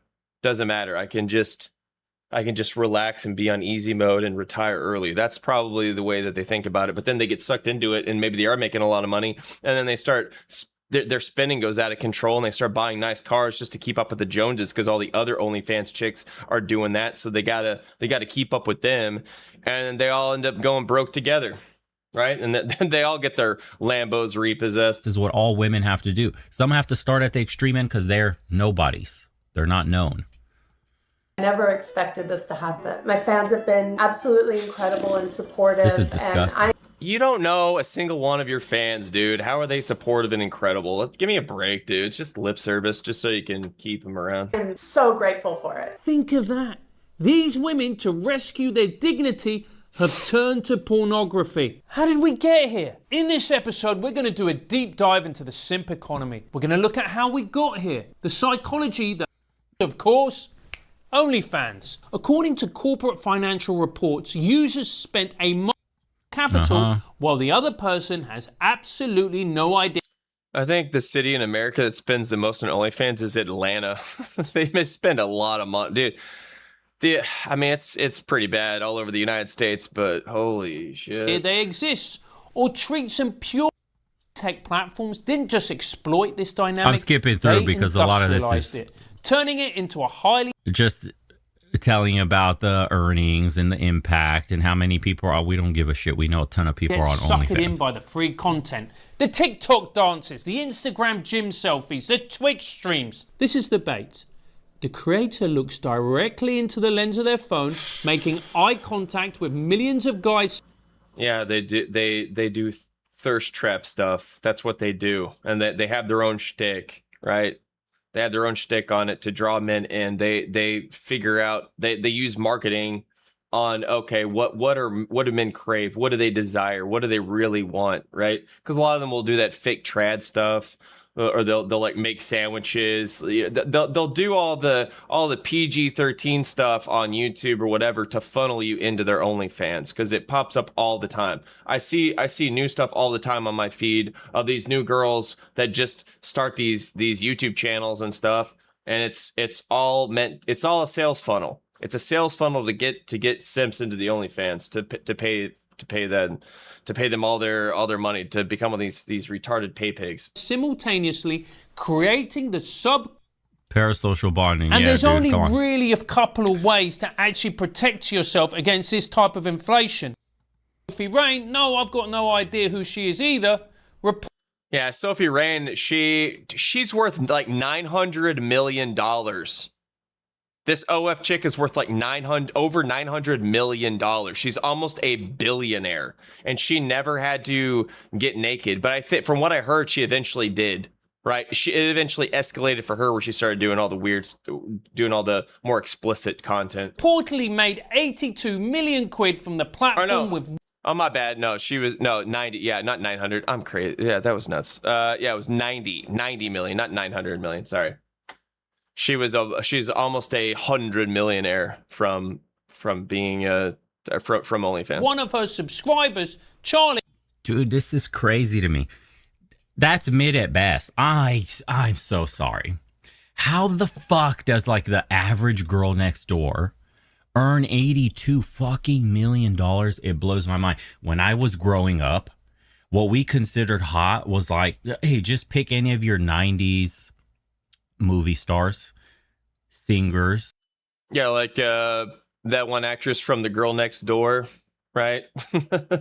That was a famous one. And then of course, yeah, Katia, or not, yeah, whatever her name, yeah, from American Pie. That chick that they just showed that now is an OF. There's a lot of them. Actresses, right? Whatever the fuck. Just go through the fucking list, bro. From, I don't care what you pick, from country music to R&B to rock songs to whatever, and just look at the females that were there, and then look at this one. What the fuck? How is this 80+ million? You can literally take a fucking airplane. Yeah. Alicia Cuthbert. Trip right now to the Balkans somewhere, and I guarantee you, if you're on the beach somewhere in like fucking Croatia right now, you'll walk by 10 women immediately out of your hotel that look better than her.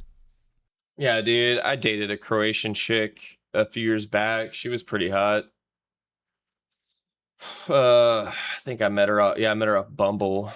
She was really hot. I learned some Serbian, or I learned some Croatian to like talk to her mom or whatever, and to like impress her a little bit, but I forgot it.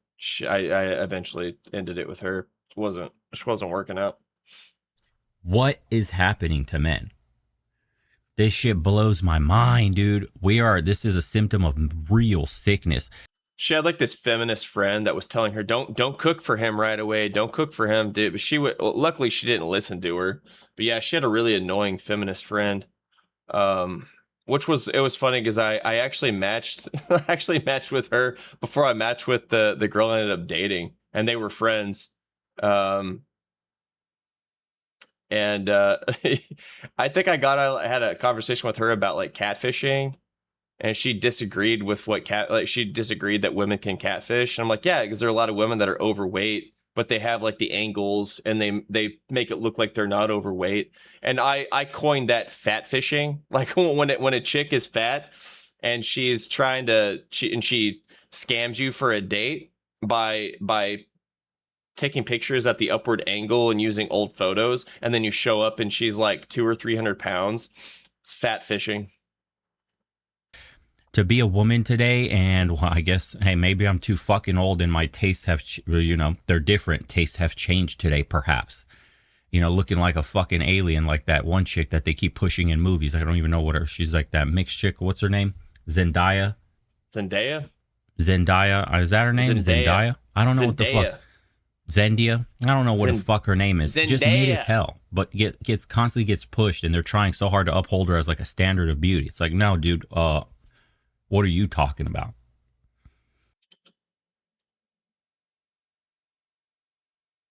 In the era we grew up in, it's like ugly has become, I'm not saying they're ugly, but the uglification of everything is the standard liberal mentality today. That's kind of what I was talking about in my video that I made today, was just women are kind of like the architecture over the centuries, right? You saw this Byzantine and Gothic architecture that was so beautiful. It was ethereal, right? You walk into these sanctuaries, and your soul, it warmed your soul, it activated your soul. It was just this, like I said, this ethereal beauty, and women used to have that. They used to embody that, but now they don't. Now they're basically the equivalent of now their inner beauty is the equivalent of the J. Edgar Hoover building, right? Which is known as one of the most ugly buildings ever. All things not standardized are the new standard. All things that culture used to not accept, like chubby bitches, fat hoes, ugly chicks, are now all pushed into the mainstream. You go, girl. Oh my God, you're so beautiful. Queen this, when they're fat as fuck. You've seen it in the comment section, every fat chick's Instagram or wherever, when they're posting. Yeah, dude. Anyways,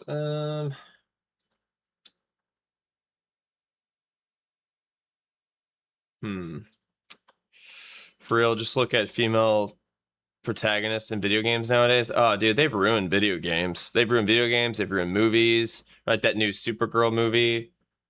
It's so annoying when there's a superhero and they make a female version of it. It's so tight. We all have fatigue, man. We're all over it. Let me see if the Critical Drinker has anything.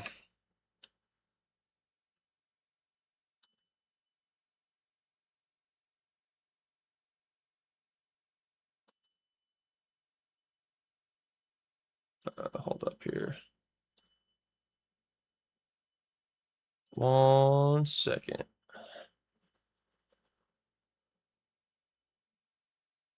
Huh. Interesting.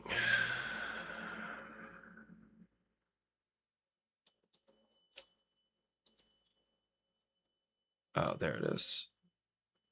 There she blows. Do I already have this?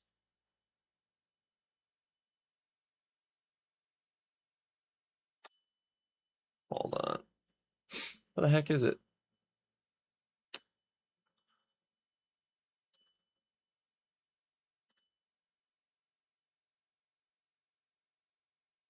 I think I already have it. But I don't remember.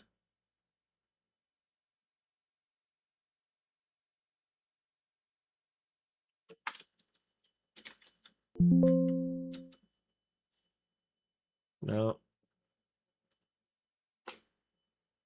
I don't know. I'll have to find it later. All right. Critical drinker. Dude, it's gross out there, man. It's disgusting. So humid.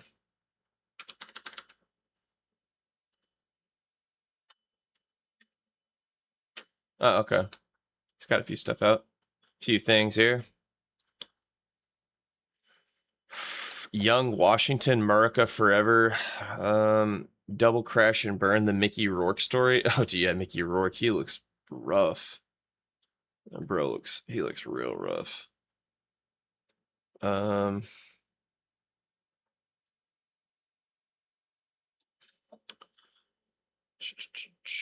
Ruby Rose story.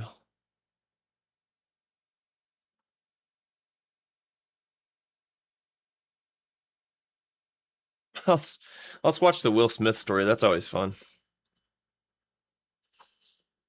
It's always fun to watch that.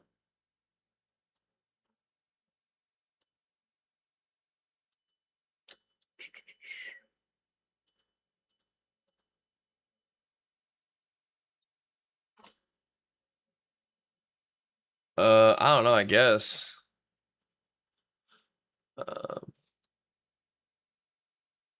Yeah, The Wrestler was a good movie. I forgot about that one. All right. Oh, wait, I got my... Okay. Let's be honest here, shall we? There's a kind of schadenfreude that goes hand in hand with watching some dumb, entitled, overconfident Hollywood celebrity take a well-deserved fall from grace. It's like watching the scales of cosmic justice get just a bit more balanced out. But the case of Will Smith is kind of unique for two reasons. One, because his public meltdown wasn't really his fault, and two, I've resisted making this video for a long time because, well, I like Will Smith. Everyone likes Will Smith. Well, maybe not everyone. Used to. Not after all this.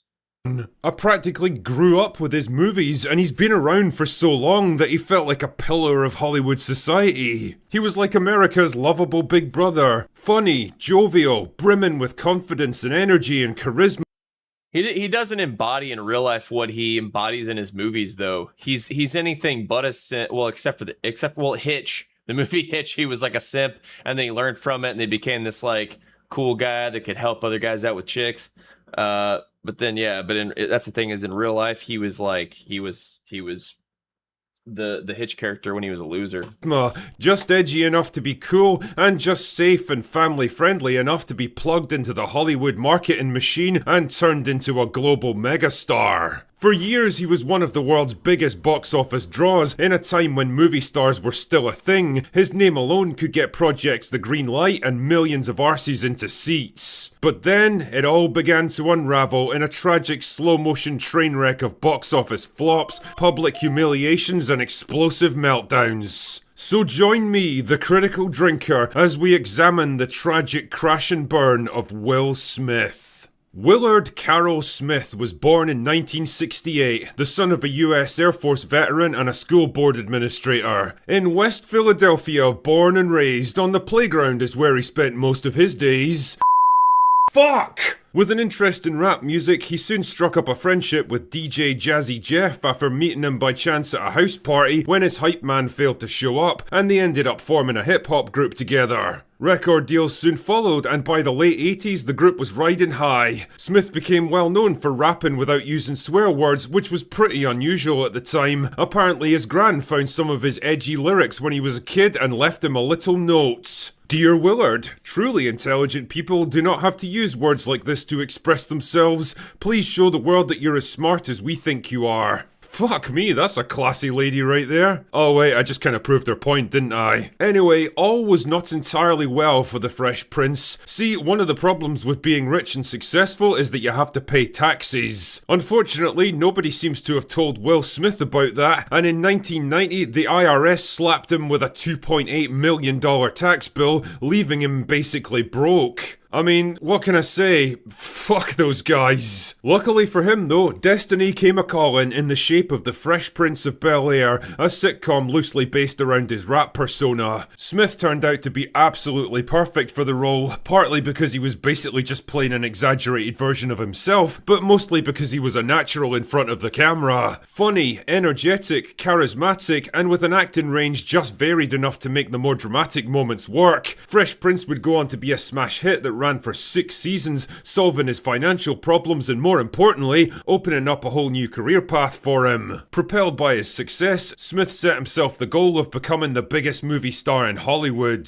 His first major hit came in 1995 with Bad Boys that grossed over $140 million worldwide and spawned a franchise that's still going to this day. Independence Day gave his career another major boost, but it was Men in Black that really propelled him to the A-list, grossing almost $600 million and again spawning multiple sequels. We won't talk about international though. Fuck off, Tessa Thompson. Will Smith was now officially a big deal. Yeah, he famously turned down the role of Neo in The Matrix in favour of doing Wild Wild West instead. Fuck man, he backed the wrong horse there, didn't he? Generally though, it was a great time to be Will Smith. The guy could basically do everything, able to pivot from comedies to sci-fi thrillers to sports biopics and make it look easy. He was even getting more respect as an actor, nominated twice for an Oscar in the 2000s for Ali and The Pursuit of Happiness.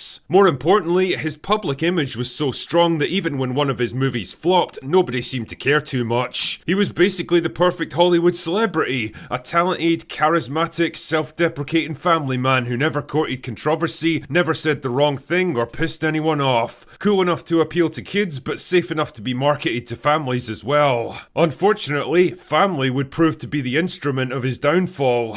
The problems began in 2013 with the release of After Earth, a post-apocalyptic sci-fi action movie where Smith starred opposite his real-life son Jaden. It was supposed to be Jaden's breakthrough role, the movie that would launch his acting career the same way Fresh Prince had launched Will's. Unfortunately, it was not to be. The movie was a fucking dud, the script was terrible, and Jaden had none of his dad's acting range or charisma. It was Hollywood nepotism at its very worst, a kid with no particular talents or abilities pushed into a role they didn't deserve by Yeah, dude, I never watched that. It just didn't. I was like, ugh, I'm good.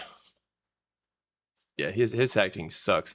I mean, he was like cool and stuff on when he was a little kid on Pursuit of Happiness, but yeah, it's just yeah, he grew up into being just like this complete dud. Overbearing parents trying to manage him. Not only did this film damage Smith's star power, but worse, it hurt his image. The one thing that had sustained him through all the highs and lows of his career so far. He wasn't America's cool, funny, relatable big brother anymore. Instead, he was becoming just another aging Hollywood celebrity, too old to be cool anymore, wasting his time on vanity projects, and increasingly out of touch with his own audience. He was still making movies, but the fun and energy of the 2000s was fading, and the flops were starting to outnumber the hits.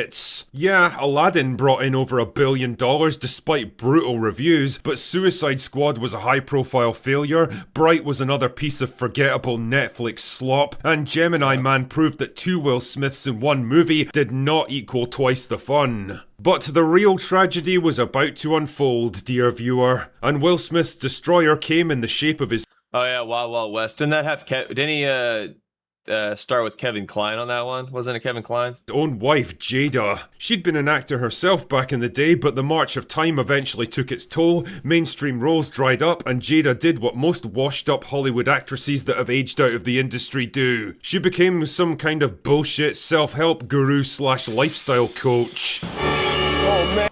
Dude, what is up with chicks becoming these, like, lifestyle coaches? It's just...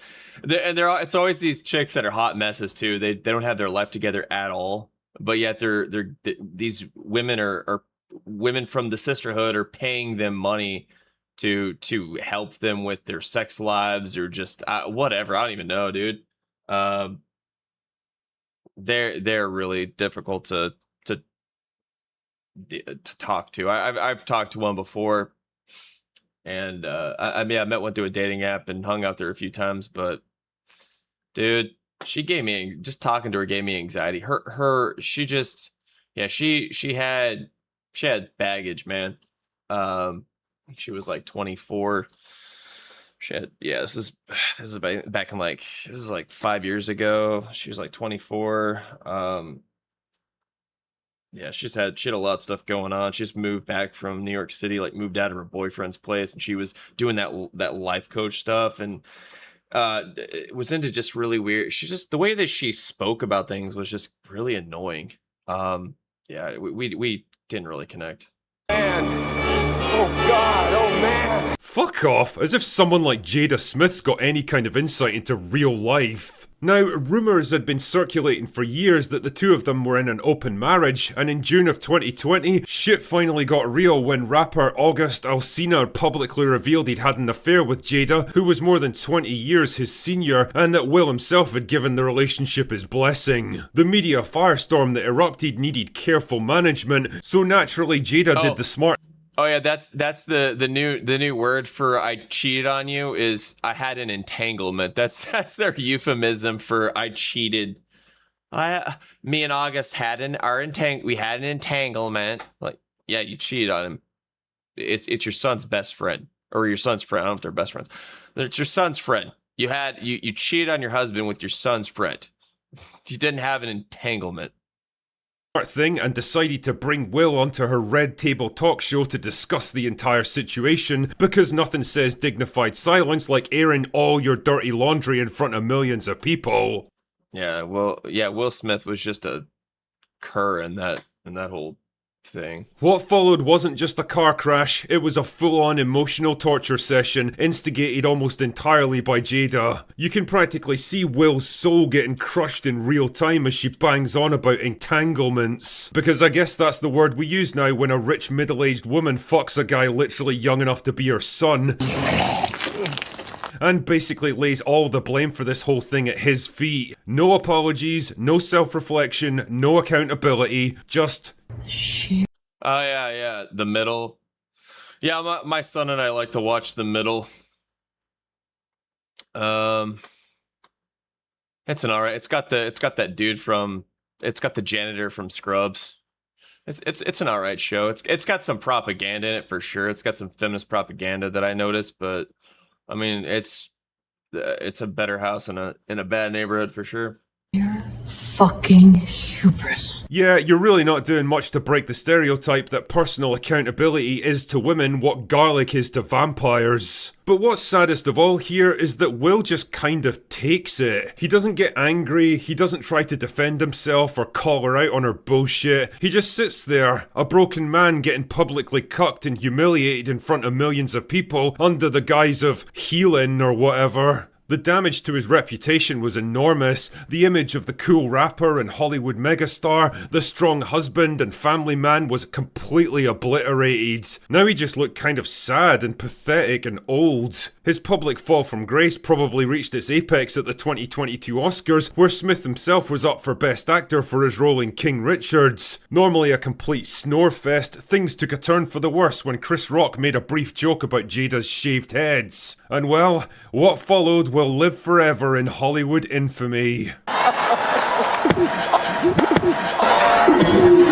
Keep my wife's name out your fucking mouth! It was supposed to be the best night of Smith's life, the crowning moment of his career where he finally bagged that long-awaited Oscar, and instead it was a complete and utter shit show. This wasn't a protective husband overreacting to a lame joke at his wife's expense. This was years of pent-up frustration and humiliation exploding from a man pushed beyond his limits. He didn't look tough or justified, he looked like a man unraveling in front of the entire world.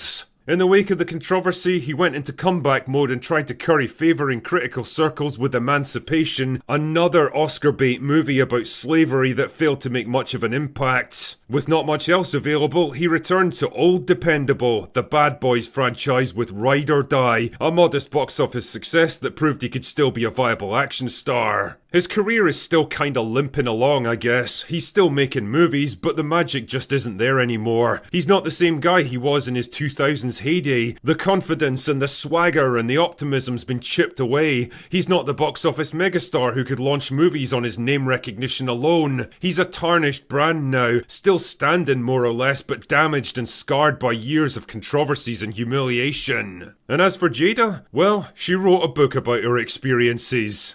Fucking whatever. Oh yeah, and she's also responsible for the African Queens documentary series. You know, the one that tried to pass off Cleopatra as black because someone's senile grandmother said so, and became literally the most hated TV show ever made. Well, perhaps fate is not without a sense of humour after all. Will Smith's crash and burn might be one of the most dramatic and least deserved in this entire series, but man, it is nothing if not a cautionary tale. Anyway, that's all I've got for today. Go away now. Go away now. Oh my gosh, dude. Well, that was fun. Hey, look, it literally suggested me twice. That's crazy. That's crazy. Oh, here's Michigan. Welcome to the Bahamas. Just kidding. We are actually in Torch Lake in. I've been there, dude. That place is awesome. It's like it's considered the Caribbean of Michigan. Well, it's got music. I'm gonna get dinged for the freaking music. Highly requested lakes on the.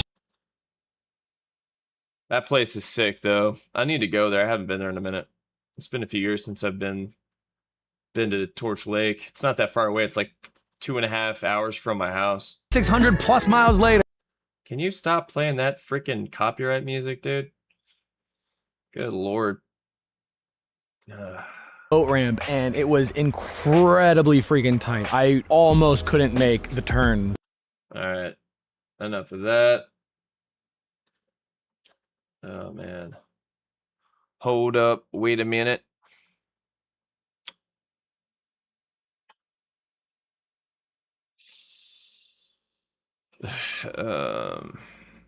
Let's see here. I do declare.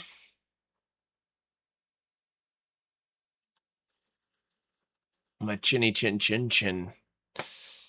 It itches.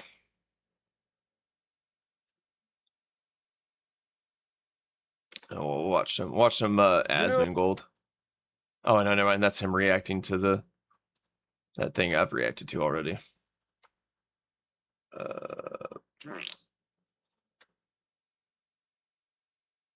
This is how you remind me of what I really am. This is how you remind me of what I really am. Oh, dear God.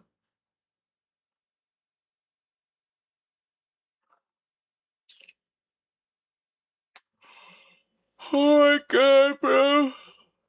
Ugh, man.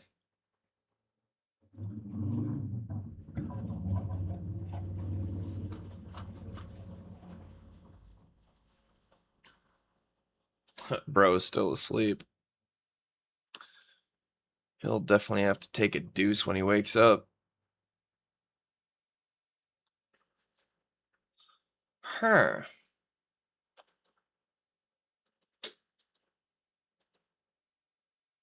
Recently uploaded. Oh, this should be good. Chivalry. They have. Oh my God, bro. become the All right, hold up. Oh yeah, here we go.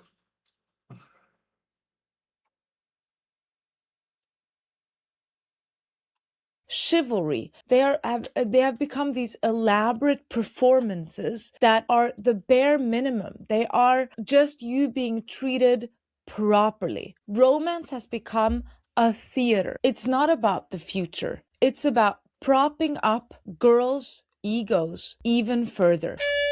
Yep. No, I won't be That's okay.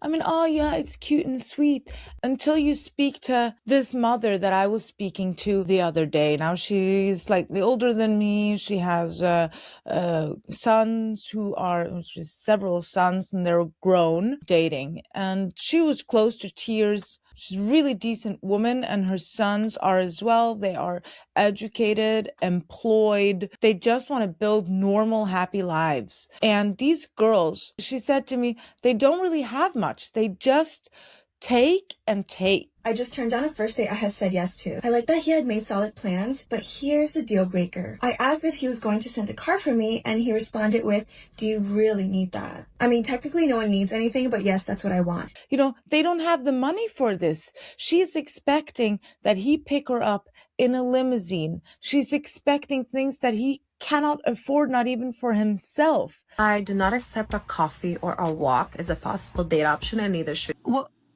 if you can't afford to date, don't date. What do you want? Oh God. And I've reacted to that woman before. She's insufferable. there's no reciprocity. There's no thoughtfulness. And she said, even with all of that, there's no guarantee. There's no final commitment. But now it seems young women are just taught that affection simply arrives. Of the gifts, the trips, everything just arrives. You got me normal doors. This is a Tesla. My dream car is an X. Something else she said also stuck with me. She said, when I met my husband's parents, I was terrified. I Who the hell gets their dream car when they're 16? desperately wanted them to like me. I spent a lot of effort in how I behaved with them. And now today, when I meet these girlfriends of my sons, they almost seem indifferent. Arrive late. They always have a headache. They don't make any effort to get to know us. And she said, it's almost like I'm the one who's on audition. I'm the one who's nervous to make a good impression on her. Courtship, it used to be, you want to see the other person make an investment. That's what you're looking for. And that making an effort to have the parents like you is you investing in the relationship. I think these promposals are just the first manifestations. So here's a mother posting on Facebook a photograph of her daughter's promposal and saying just, it's so wonderful to see a boy treating her right. This is just her getting the princess. What about teaching girls to treat boys right and women to treat men right? What about that, right? It's just like, forget us, forget how we're supposed to be treated, right? Treatment she So it's gynocentric BS. deserves because she's a princess, and it's just the bare minimum. What is this treating her right? And then underneath that, a mother replies with a question. You know, she asks whether the boy had actually made the sign himself, because in her experience, these elaborate proposal posters are usually made by the boy's mother, who spends hours on Pinterest creating the perfect display while her son simply held it for the photograph. So we now have mothers performing romance on behalf of their teenage sons, so that another mother's daughter can upload it as proof that she's being valued. I can't, and then everyone celebrates it. So it's so cute. So this is really just this epidemic of narcissistic mothers raising narcissistic daughters. The narcissism in the mother of the boy being, look what a perfect ally I raised, an ally for. I hate that word ally. The left has just destroyed the English language. Princesses everywhere. Everyone. Yes. We are doing better. And then these poor boys. This is not cute. Chivalry has its purpose. It's a very old concept. It's supposed to be saying, I'm trying to make myself into someone who's worthy of your sacrifice. And the woman you're trying to woo, she's supposed to be a maiden, and then she's supposed to transition into someone who sacrifices back, and that never happens. She wants to stay in that maiden archetype indefinitely, being given things indefinitely. They want that investment from him. They want the eternal courtship without making a commitment towards marriage. Well, until they're 35, and then they complain, where have all the good men gone? Right. Where are we meeting the men that don't stop? Where are we finding them? Where are all the good men at? Where have all the good men gone? Hiding from you. Where are all the good men? Where do I find the nice guy that wants a simple, healthy relationship? Oh, where the fuck are you finding good? They were wanting that when you were having unhealthy relationships with men, right? And you wanted to have chaos in your life instead of what you're asking for now. That's just all these women. They just have their debauchery phase from 17 or 18 until they hit 20, 27, 28, 30. And then they all of a sudden get baby fever. And then they've been screwed over by enough times. They've been alpha widowed, all that stuff. And then they're just like, oh, I want to settle down now. But where are all the good men? It's like, dude, you friend zoned them. You said no to them. You rejected them. You laughed at their face. You ignored them, right? You ghosted them. And at the time when you had less miles and you were a newer vehicle, but now you're an older vehicle with tons of miles and a few accidents on you, right? No Carfax report, right? So yeah, they're in the market for newer cars with less miles, so you don't qualify, right? Another dynamic that we see that sort of where you see this emotional immaturity, I would say, lack of transitioning where that should have happened, is the ick. I go, what's the ick? She goes, the ick is when you go on a date with a guy, he does one thing and you never want to fuck him ever. I was like, that's the least relatable thing I've ever heard in my entire life. I was like, what happened? She goes, we went to a park. He sat crisscross applesauce. Now, therapists and psychologists are coming out and trying to say that no, this reveals a deep neurobiological mate selection mechanism. And it's like they search for evolutionary explanations to sort of excuse women of this ridiculous trend.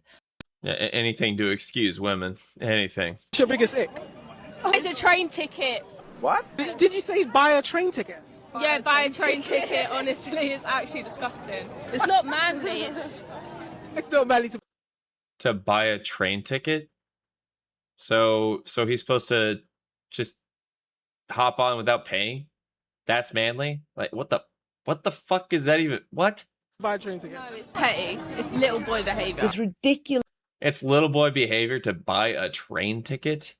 What does that even mean, dude? What is that? Like what? This word that. Oh yeah. Multiple previous owners, dude.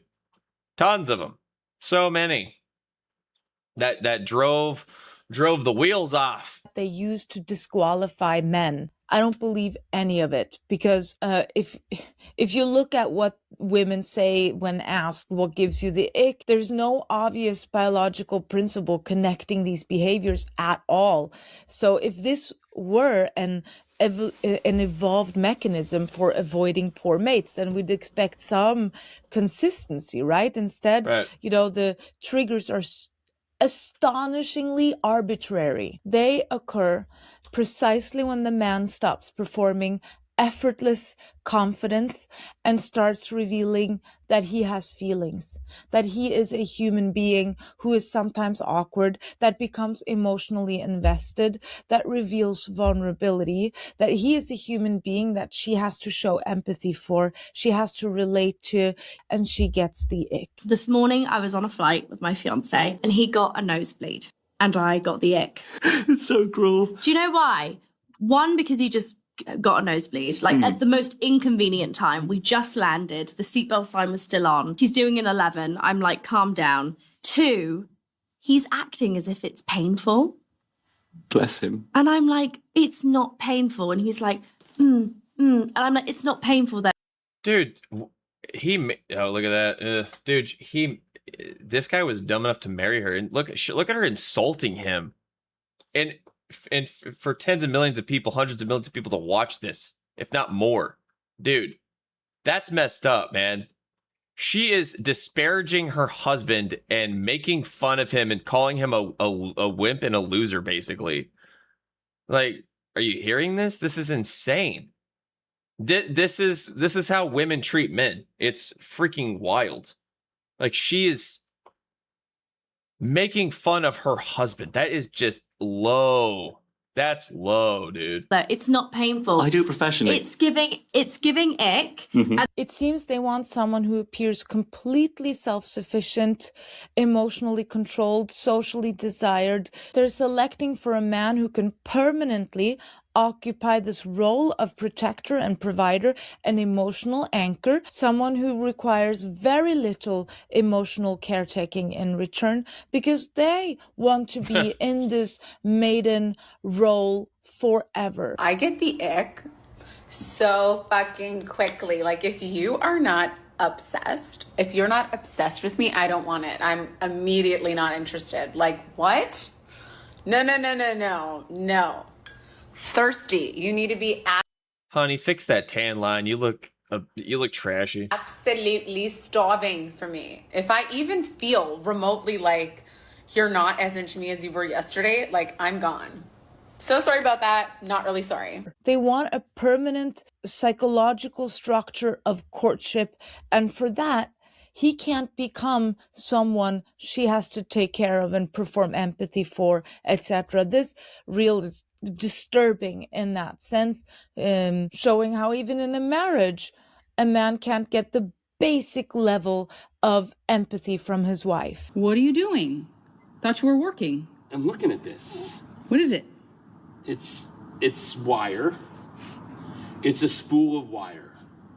And I'm almost out of it. Can you see the spool of wire? Mm-hmm. I'm almost out of it. Okay. And I've had this spool of wire for like 40 years. I bought it like this it's not a piece of a long time ago, but it's like 40 years of my life is in the wire that's gone. Does that make sense? This is what's left. Does that make I'm sense? sorry to hear that, and sad for you, but you're wearing your Jets hat, and I'm a little concerned right now that you're wearing your Jets hat. I thought that's why you were crying. Okay, I'm done. There's clearly that element of human, this interpersonal relationship that they're unable to form. They know how to consume relationships, to rank them and to critique them. They know exactly how to describe what's wrong. They don't know how to make things work. It's the ick is the emotional language of a generation that has become unusually intolerant of just ordinary imperfection, and that makes intimacy completely impossible. I think this is because we have fostered so much fragile narcissism in young women that they are incapable of forming normal relationships. They're only seeking someone to protect that ego, to constantly adore them, so neurotic and emotionally fraught that they completely crumble at the sign of any humanity in the man they're dating. That's what the ick says. It's the female narcissist being disgusted at a man's vulnerability. That's it for today. I hope you enjoyed this episode. Oh my god. Holy shit, dude. That's freaking wild. I think I'm gonna leave it there. I'm gonna get off stream. Once the doggo wakes up, I gotta take him out again. Yeah, I need to freaking just chill for a while. that was a lot, but I hope you guys enjoyed it. And what is tomorrow? Frost Friday. Tomorrow is the day before my birthday. Do I have anything going on Friday? Not really. Yeah, I'll probably stream tomorrow. Maybe early in the afternoon. Right? Yeah, I'll probably stream in the afternoon. We'll see. All day? Yeah, no way, dude. I'm not streaming all day. But yeah, I'll probably stream in the afternoon. So I'll announce it on the Discord. And if you're not on the Discord, let me pull it up. I'll give you the link and you can join it. That way you can, so you won't miss it. Won't miss the announcement. Be a part of the buzz. All right, there we go. Discord.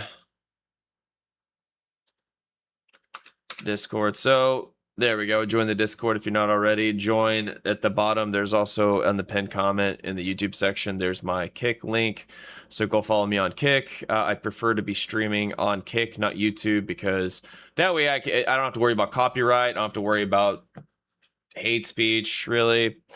It's a lot more free there. They compensate their creators better than over on YouTube. So go on over there and I will see you guys tomorrow afternoon.